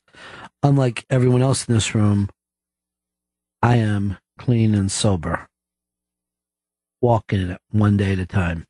Joe, constantly high. Chris, constantly high. Gail. Go. Oh, speaking of which, Decibel Wines sent Gail and I a 6-pack of wine. Decibel Wines! Take that, girl! Nice. Here, send it on in. Let's take a look at it. So the 6-packs are actually, I thought maybe these were small bottles. They're large bottles. No, well, it's a 6-pack of full bottles of wine. Now, very cool. Now, by the way, Wind Up Toys, the person who sent this. I'm going to take a look at this. Is there a reason that they don't put out wine in small bottles? Is it not good that way? They do it in Europe. They have Just little, like a tiny, like 12 ounce? Yeah, you can buy like single serving. These decibel wines, and you can find these online. Look how beautiful that is. Yeah. And these are from New Zealand. Yeah. And like when I was younger, you wouldn't dream that you would be able to come up with a really beautiful wine from New Zealand. But this is like, I'm looking at this one on the side. Here's the food pairing, Chris. Okay. Pan-seared fish, grilled vegetables, chicken cutlets, all perfect with this. And then look, here's something just, if you're Chris Stanley, cheese doodles. Perfect. The couch. That one's for you then. Well, you know what? There's nothing wrong with cheese doodles. But look at just, I don't know whether you guys enjoy looking at wine, but the colors and all, these are just gorgeous. Decibel wines. And it's a single vineyard. Wine in New Zealand. Now this, soft and savory dishes. Roasted lamb. Light pasta dishes. Pan-served. Chicken breast with herbs. Or as I say, herbs. Do you say herbs like the Brits? Herbs. So these are gorgeous, though, right? They're really pretty. That's from Dan. Let me see the white one. Yeah, the white. All right, now, Chris, as soon as you go over to Twitter, this is a picture of exactly what it looks like to be high. It came from a gentleman named Wind Up Toy. It hit it nice and big. Look at that picture. Right. That's exactly what it looks like to be stoned. And anyone who's ever been high knows that picture is That's dead on. amazing. You can check it out at Bennington Show on Twitter. Yeah, at Bennington Show on Twitter. You're right about that. I know. I just said Twitter like it was everywhere. Any place you go. I just thought that it was much smaller than it is. There's a specific address.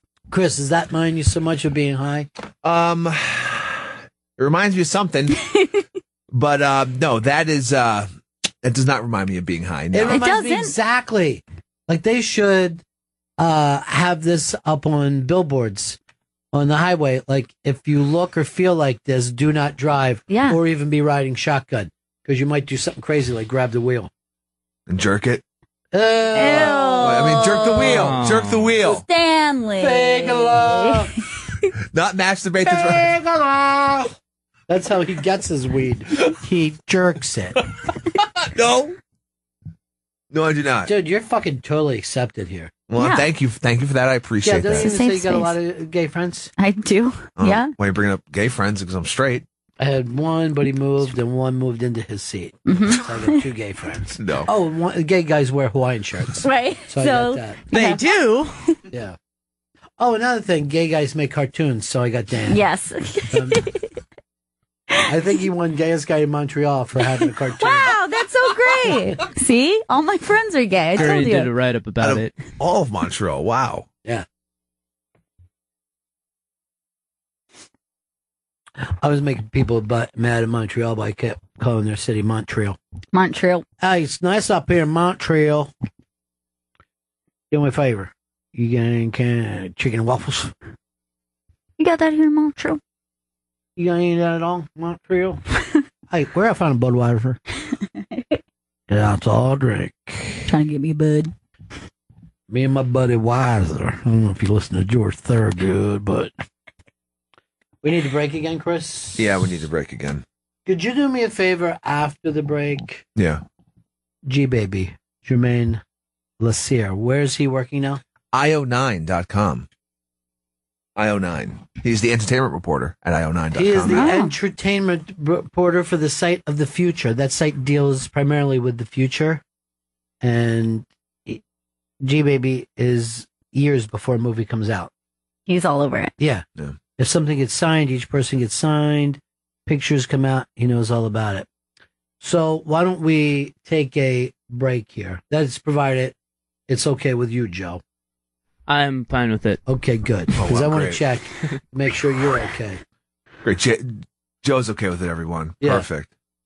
Why don't you come in tomorrow with your fins up Jimmy Buffett hat, you know? Oh, please do. I've been looking for an excuse to wear that very same hat. Very same. Here's the excuse, you're a weirdo. The high-end picture, it's up on the Bennington Show on Twitter. It looks exactly like when you're high. It's too weird. All right, so it's a break for us. Back with G Baby. This is the Bennington Show. This is Bennington, Raw Dog Comedy Hits, Sirius XM 99. She lies and says she's in love with him. Can't find a better man. Well, I'll tell you who a better man is. That's Mr. Tito Beveridge. But you know what? That song, when he sings Better Man, I always hear Bitter Man, and then I always think, Bitter Man, take us through the park. You know I love the park, Bitter Man. But in this case, we're talking Better Man, and that would be Tito Beveridge. Gail, Chris Stanley is going to play a trivia questions with us right now. Okay. Let's see which one of us can win. Go ahead, Chris. In what year did Tito Beveridge have the idea of building his own microdistillery? Is it AD or BC? AD. Then I don't know. I'm going to go with 1993. 1993 is incorrect. 95. 1995. 1995. Just like that Prince song. They were gonna party like it's 1995. Bitter Man. In what state did Tito acquire the first legal permit to distill? Was that State of Confusion? No, that is incorrect. I'm going to go with the state of Texas. Correct. I don't know whether I get extra points from this. Yeah. But ZZ Top, also from Texas. Shack outside, look right. You know what I'm talking about, Chris Stanley. You want to go? Cheetos, handmade vodka. What rating? Bow, bow, bow. What rating did he receive by the wine enthusiast? Was that PG-13? No, it wasn't. Incorrect. I think my guess 95. Big old 9-5. And tonight we're gonna party like it's 19. Correct. Okay. What kind of label does Tito's vodka have? Vodka label? Incorrect. No, I know this for sure. It's a paper label. Simple. Correct. Yes. And where does Tito still make his vodka? At his house. I'll get more specific. I'm going Austin, Texas. Correct. It's where he started it all. That's why I remember. A little known fact I'd like to do for extra credit. Right. The South by Southwest Festival is in Austin. Points. Texas. What? You get points for You that. can't get points. So that's extra 17 points. Yeah. Ron, you win. Also, another thing I like to throw in there is called the Lone Star State. Even more Come points. on, this is cheating. Let me tell you about another Lone Star. Tito Beveridge. Nobody believed in him. Started that vodka company out of his kitchen. That's why I want to tell people to go over to the website. Tito'sVodka.com. Of course, everyone likes to drink Tito's vodka. But if you go over to the website, there's a lot more that you can learn. There's recipes, songs, and more. And more? And more, yeah. And Tito's vodka is distilled 6 times from 100% corn and is naturally gluten-free. Shouldn't those have been some of the questions? Yeah, I mean, I for the definitely contest? would have got that. You never just see somebody read the answers to people in game shows. Is this a game show or a lame show, Chris Stanley? It's a game show. It's a fun game show. Sounds like the same show. Tito's vodka is 40% alcohol by volume. Perfect. This would have been Right. a perfect question I thought- instead of just reading it. Why did you pull out like that? Why did you stop believing in yourself? What if Tito Beveridge would have stopped believing in himself? He wouldn't have been able to see his name in every liquor store and bar around the world. Not just the country, around the world. You don't stop believing. Don't stop believing. You're making lots of nice vodka now. I don't know the last part, but Yeah. I mean, that would have fit in perfectly. Mhm. But that's what I'm trying to say to you. Yeah. Stanley. That's me. That is your real name. It is. Yeah, well, it sounds like a first name. It's a last name, though. Did you always used to get called Stanley Steamer? When you Never. were a kid? No one called me Stanley Steamer. I wish I went to school with you. Yes. You would have the perfect nickname. Wasn't there even a thing in Sixth Sense? Stutter and Stanley, yeah. that's Stutter what- and Stanley, Stutter and Stanley. Hey. You go do stutter when you get tired. Yeah. It's bad. Sometimes I smoke weed too. I don't think that should come up during a commercial No. for a fine legal product like Tito's vodka. No, it shouldn't. Which is gluten-free. Yeah. Naturally. Yeah, naturally gluten-free. They don't force it. No, they don't take the glutens out. That's what I'm trying to say to everybody. Click track. Tito's vodka is handcrafted to be savored responsibly. We used to call him G-Baby, but now he's the world-famous Germain Lussier. Hello, everybody. Great to be here. I hate it when you come in without your chick, but that's me. That's my own I personal know. reasons. And since I've been in, she's now my fiance. Is that right? That is right. Yeah, that's part of the reason we're back in New York is her friend's wedding, but then also looking for our own wedding venues for next year. You don't want to get married in L.A.? Well, our families are both out here in New York, so we're going to get married here, like half wedding, and then do big party in L.A. How long were you engaged? I mean, how long were you guys dating? Like 8 years. Yeah. It was time. We lived together for like 3 years. She moved to Los Angeles for me. She finally got a real job. I finally got a real job. We were adults. Right. Now you're adults now. Yeah, we're adults. At 35 adults. You left /film behind you. I did. Not finally. Yeah, you said finally. Right? Seriously, the way you said that. Finally. I forgot that those guys were so good to you. They were great to me, and they're still my friends, and I always slip up on this show. Yeah. But a friend was like, hey, you interested in this? I'm like, yeah, I'll work for Gawker Media.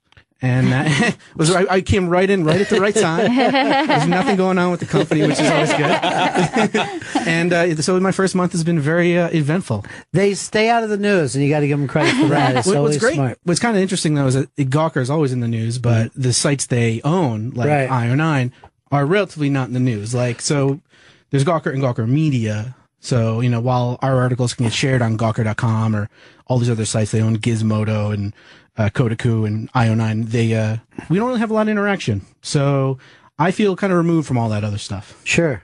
It's not that bad. But if you want to judge them, go ahead and do so. Because it seems a little judgmental. Another 10 minutes and I'll say something I really shouldn't say. And I'll be like, those people.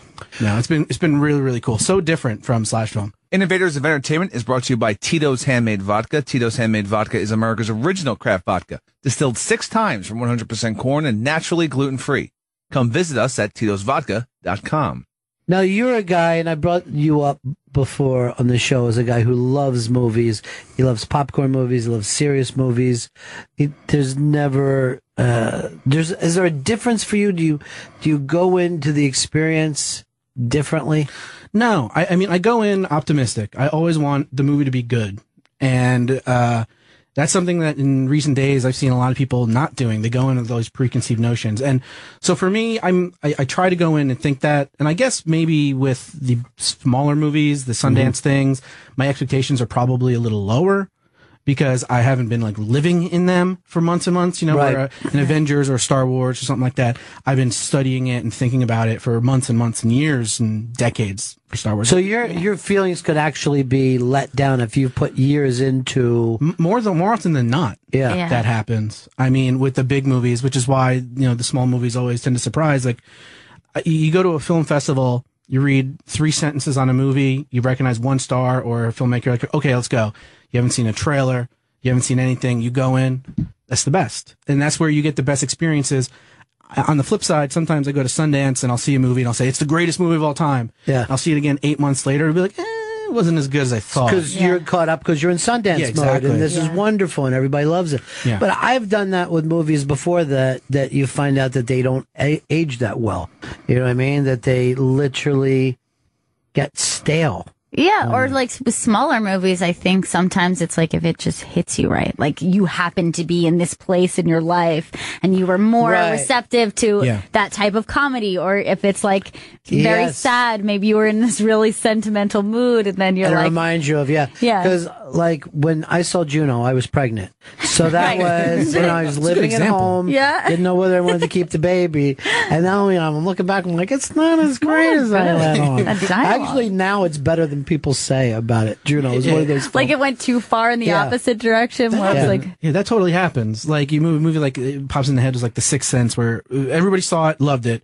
Then everybody loved it so much, everybody hated it. Yeah. Now if you watch it again, you're like, oh, it was a good movie. Like, Somebody said to me about worst movie ever, 500 Days of Summer, and I'm like, then you don't watch a lot of movies, dude. Yeah. I get that you thought it was a little, you know, pretentious. Yeah, whatever, a little co-opting the hipster lifestyle. But the movie is, there are movies that are made well just because you don't like them. Well, you brought up about people going to.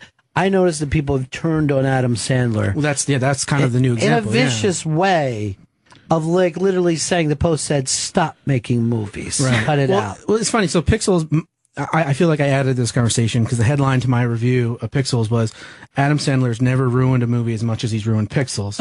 and the thing is that I haven't probably liked the real good Adam Sandler movie since maybe Punch Drunk Love. I don't consider that to be an Adam Sandler movie. No. Right. It's a Paul Thomas Anderson movie. There's probably like one in there that I thought was okay.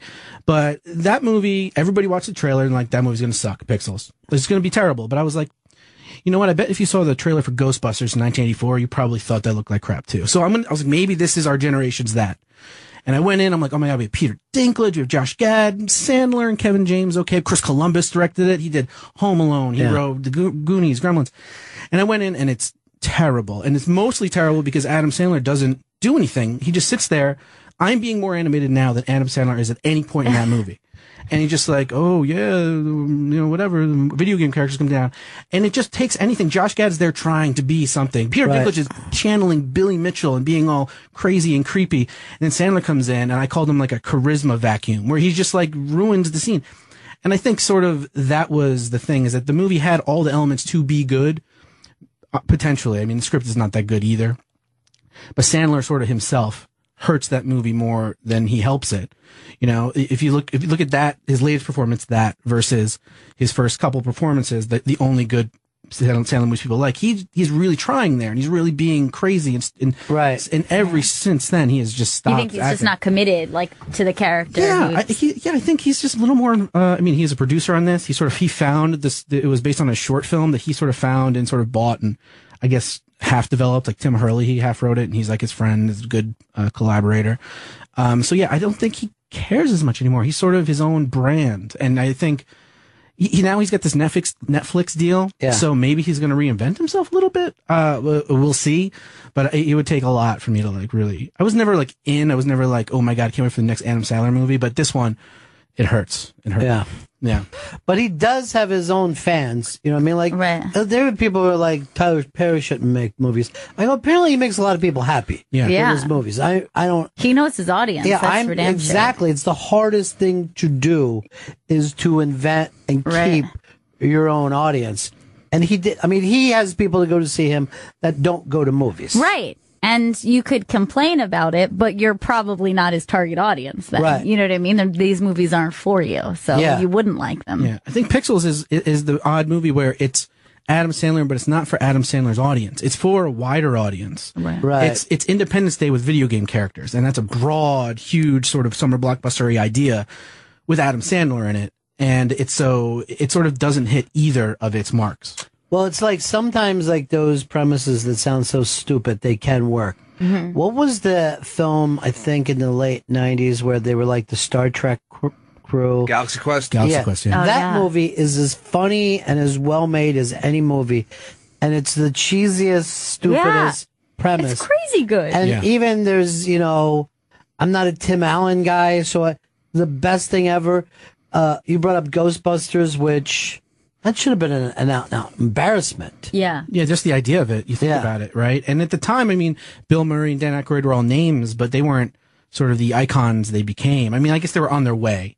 Yeah. Sort of. They were big. But, yeah, oh my God. He was set after, and I think Bill Murray said, he goes, I knew, like, when I saw the early stuff, that I'll never have to show up on time for any meeting ever again.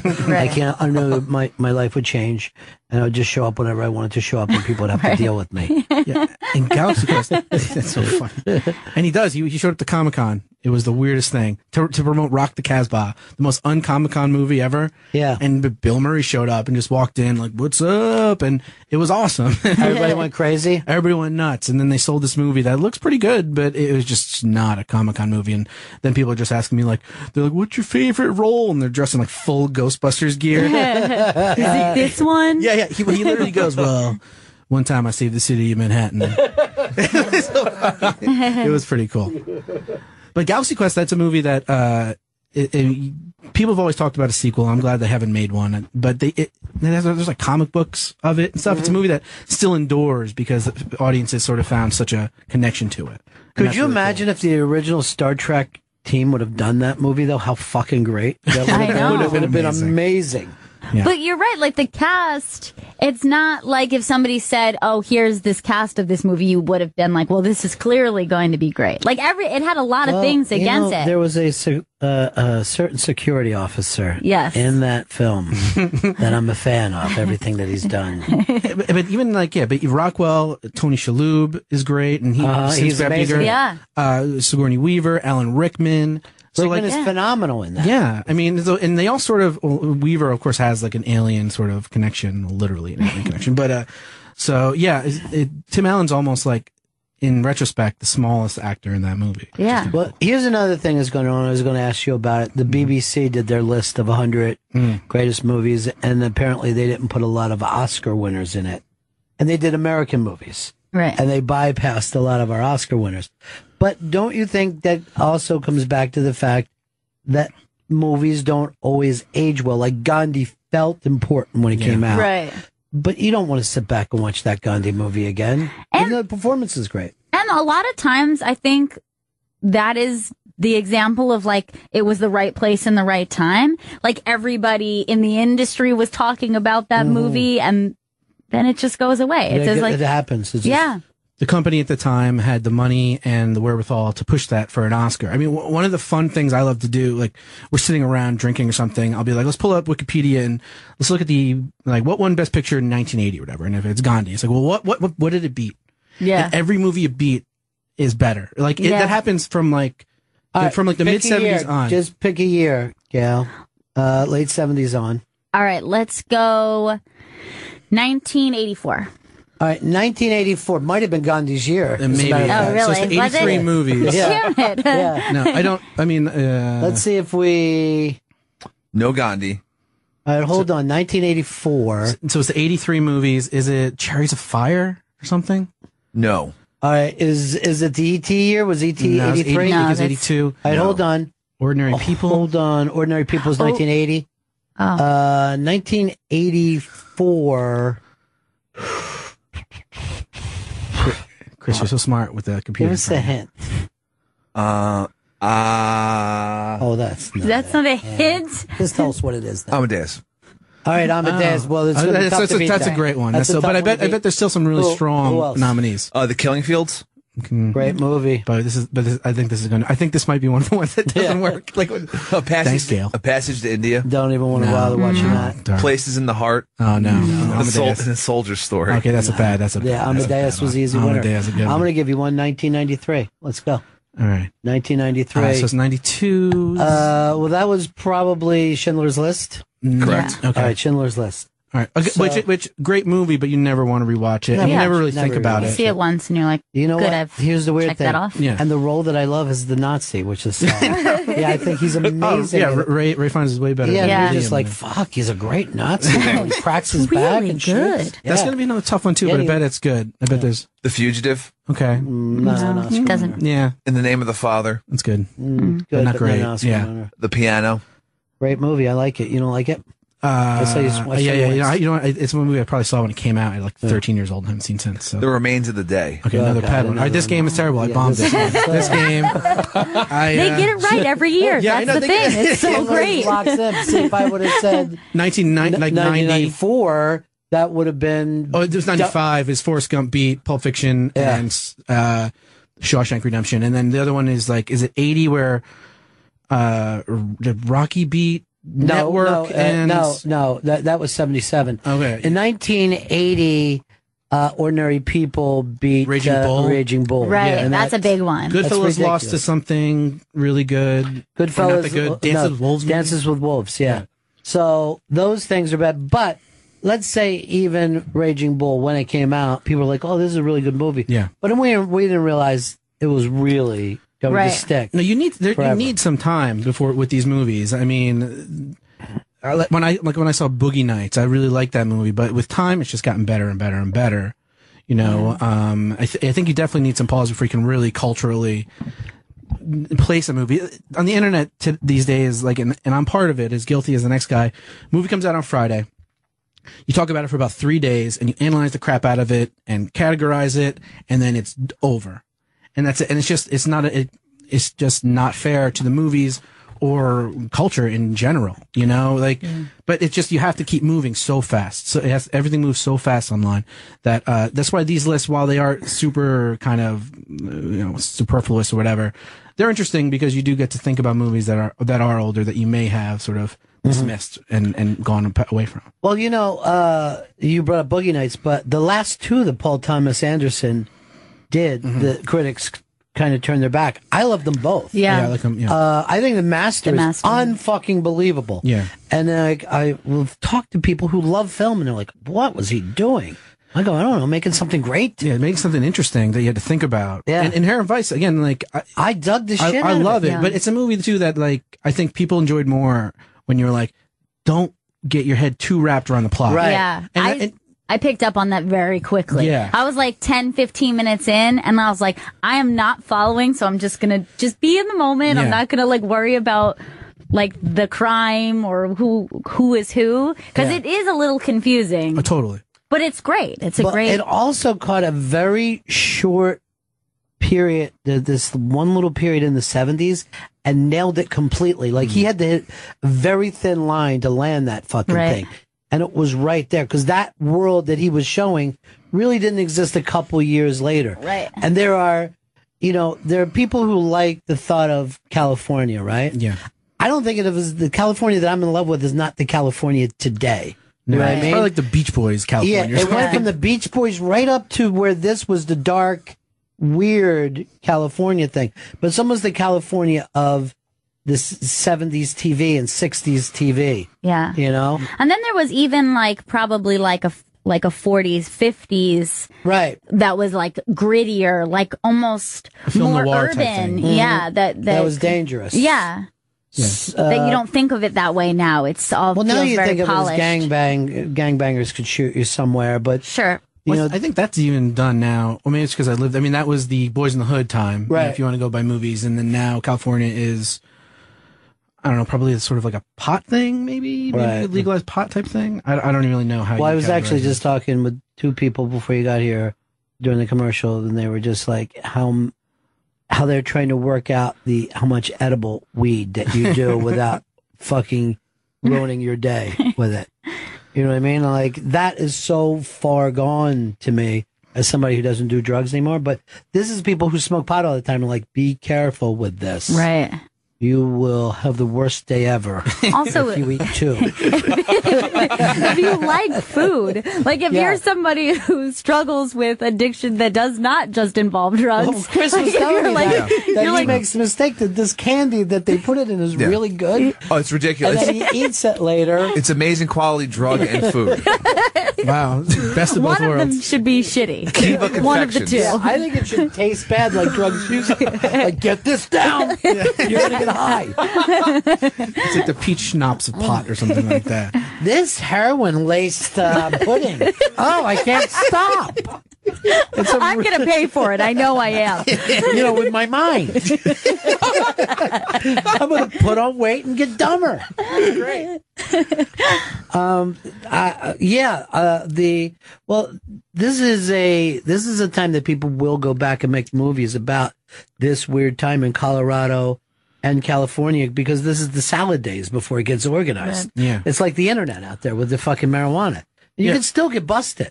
That's the weird thing. Yeah. There's still guys that open up places and the feds come and kick in the doors. We got to figure that out. And they can do it to any of them if they want. They could do it because the federal laws or whatever overrule any of the state laws. So it's all just I guess they're ignoring it for now. Yeah, you gotta, and they can't put any of their money in banks. No, and that makes it dangerous because they need armed guards to move this their cash around into warehouses, and then dudes are like, "What was that?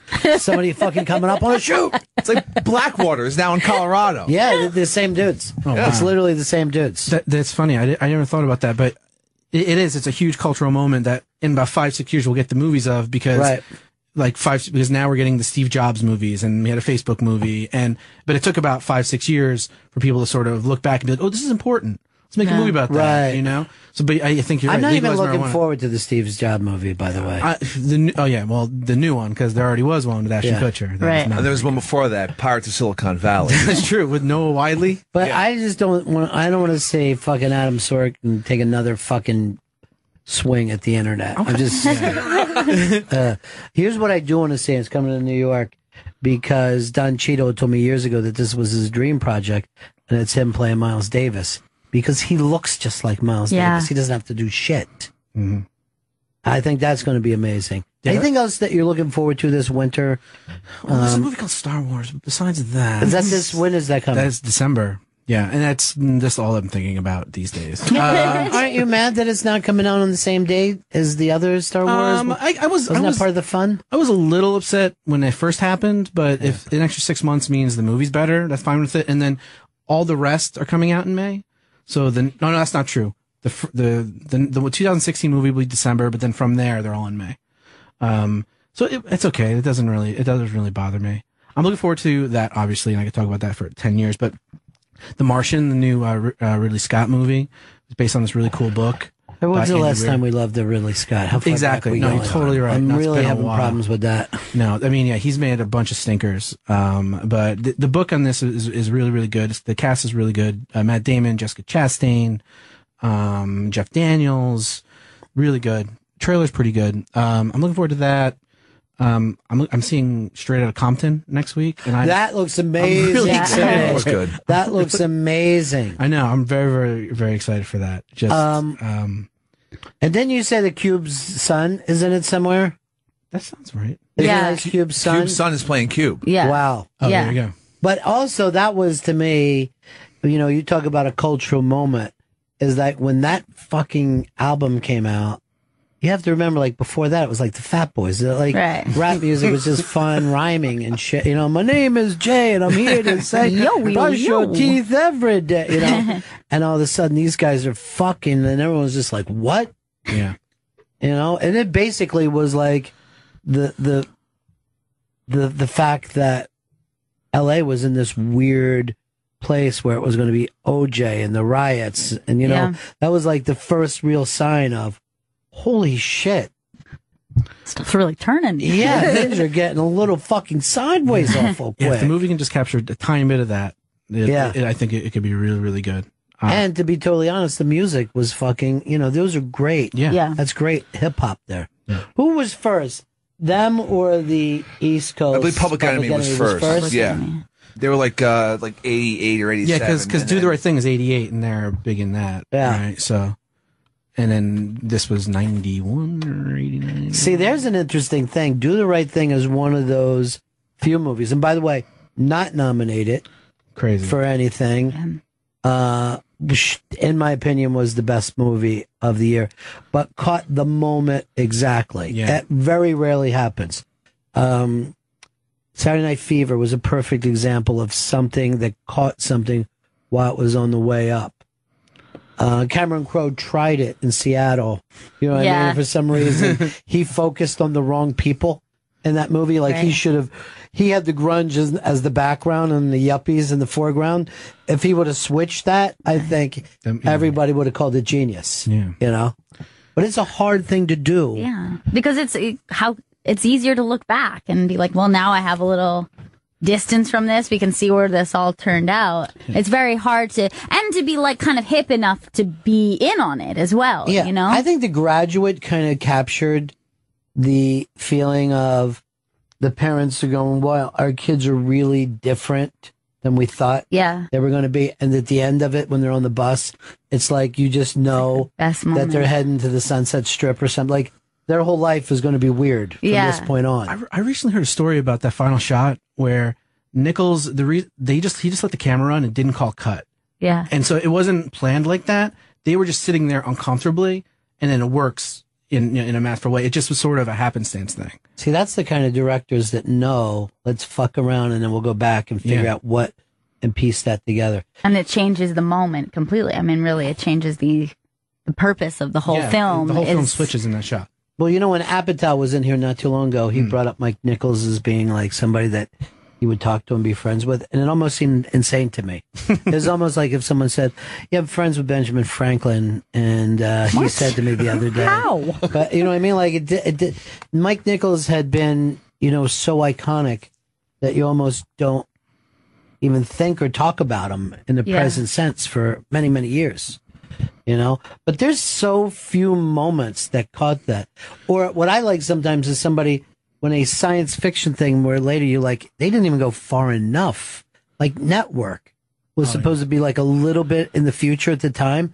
And you're like, and people are like, yeah, they were like fortune tellers. I go, yeah, but then they even pulled up shorter than they needed to. The Truman Show was like 97. So that was like 3 years before like Survivor, which is basically the sort of version of that.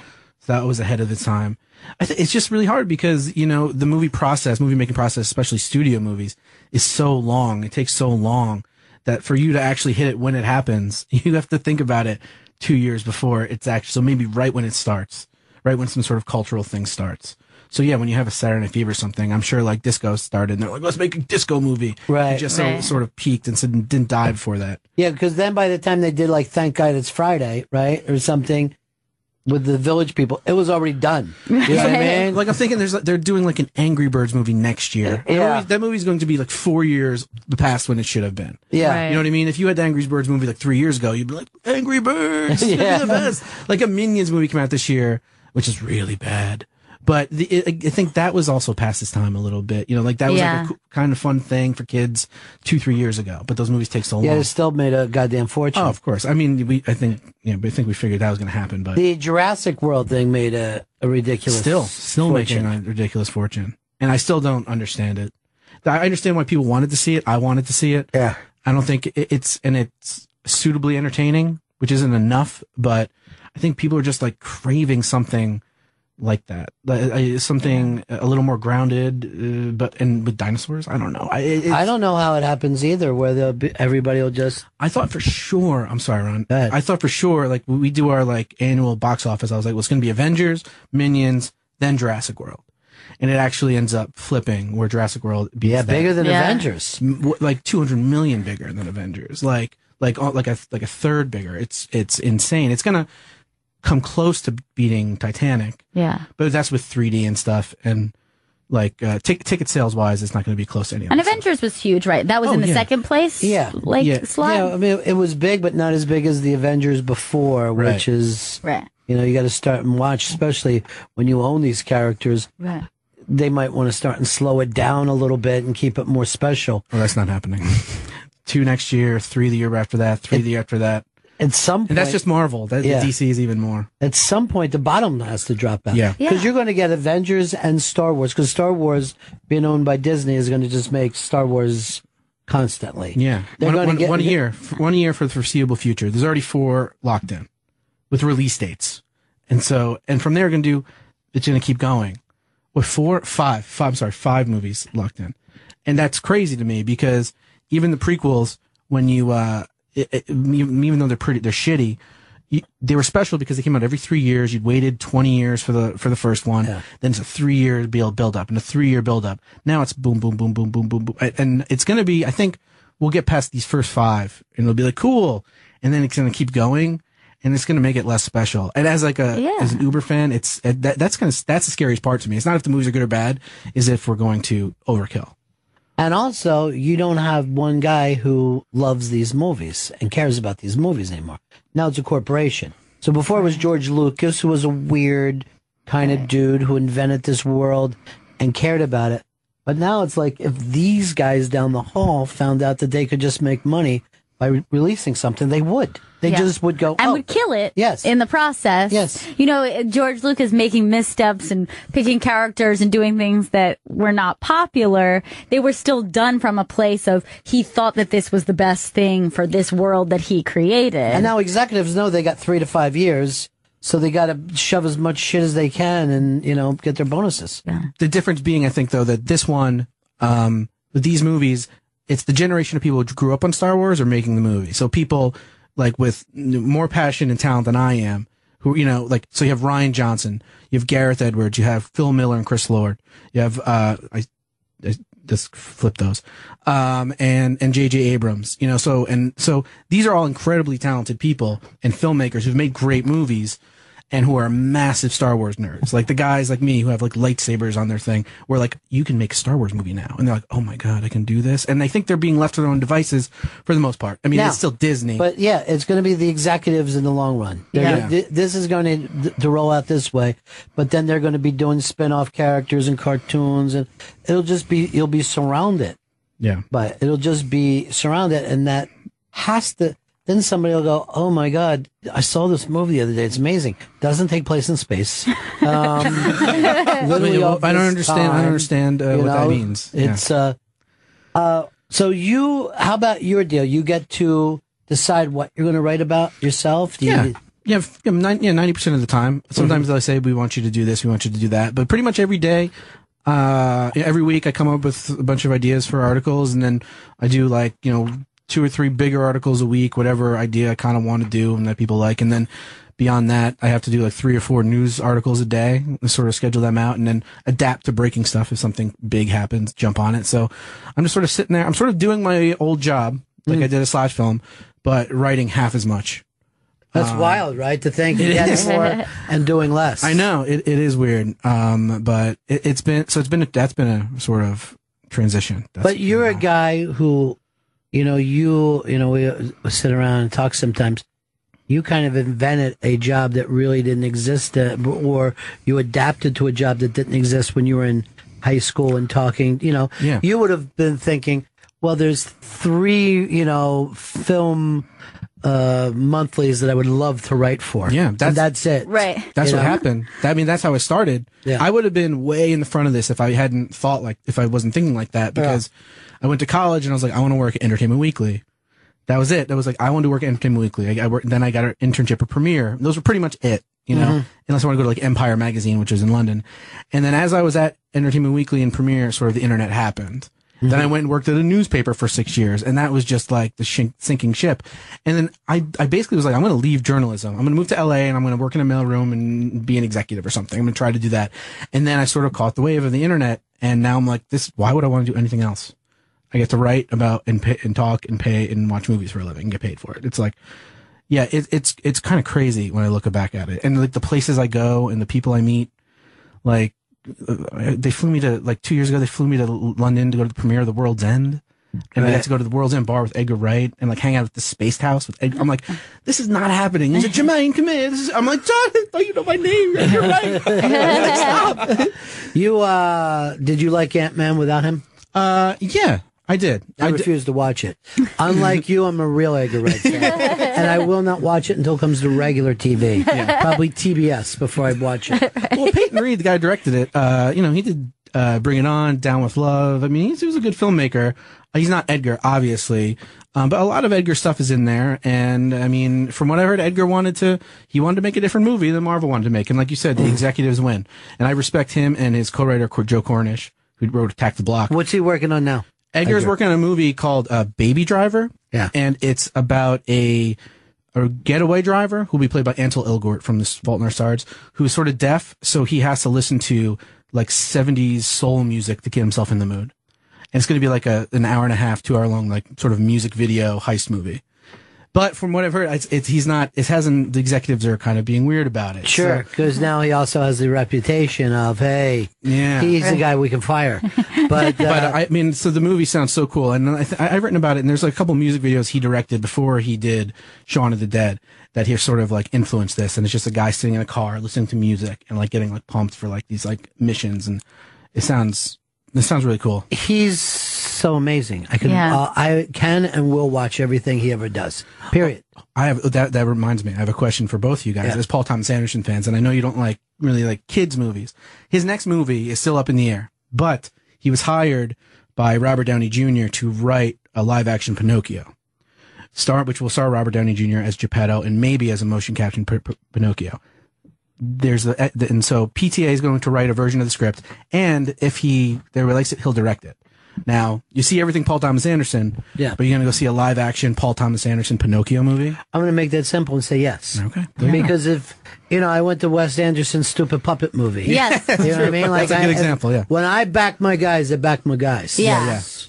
And he's never let me down. Yeah, never once. No. I mean, he's if he does, that's one that he let me down. Yeah, it's like 1 out of 8. I am not going I am not going to be. Look, I'm going to tell you something right now. I'm still an Aerosmith fan. I don't think I like anything they did past 1977. But that doesn't mean I'm going to say I don't like those guys anymore. Yeah, because you're thankful for the things that you did like.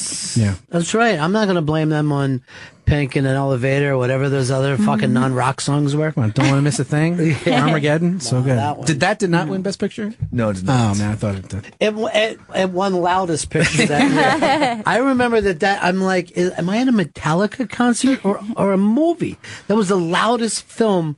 Maybe it was just the theater I was in, but it was just explosive. You didn't just watch it on your computer like Chris? No, I'm not going to be. No, Chris does something else. He'll just read the Wikipedia. Occasionally, up. A lot of times. Like, I'm going to turn this off and just read what happened. And I'll say, did you see this movie? I had too many candies. And he goes, no, but I read the Wikipedia. I'm still. No, I'm not going to have the conversation with you that I was going to have before. Chris, who's your favorite filmmaker? Do you have a guy? That's still working today? No. Okay. No, I mean a guy that can't get work anywhere. Okay, got it.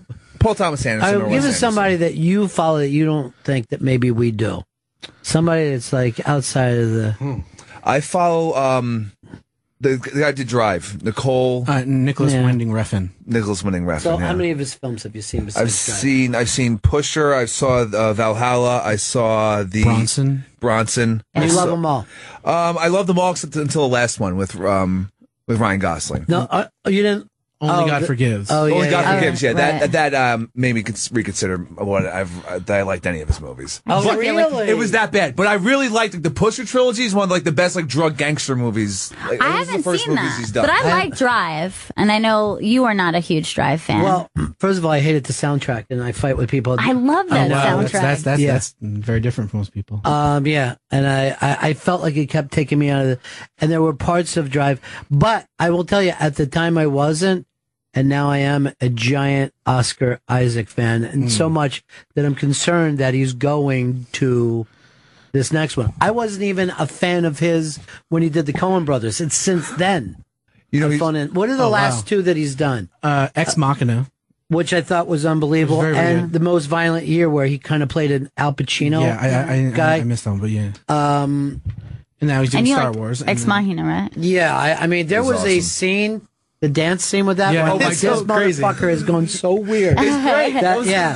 And then I caught on, because I didn't watch it the first time they came out, because I thought I would hate it.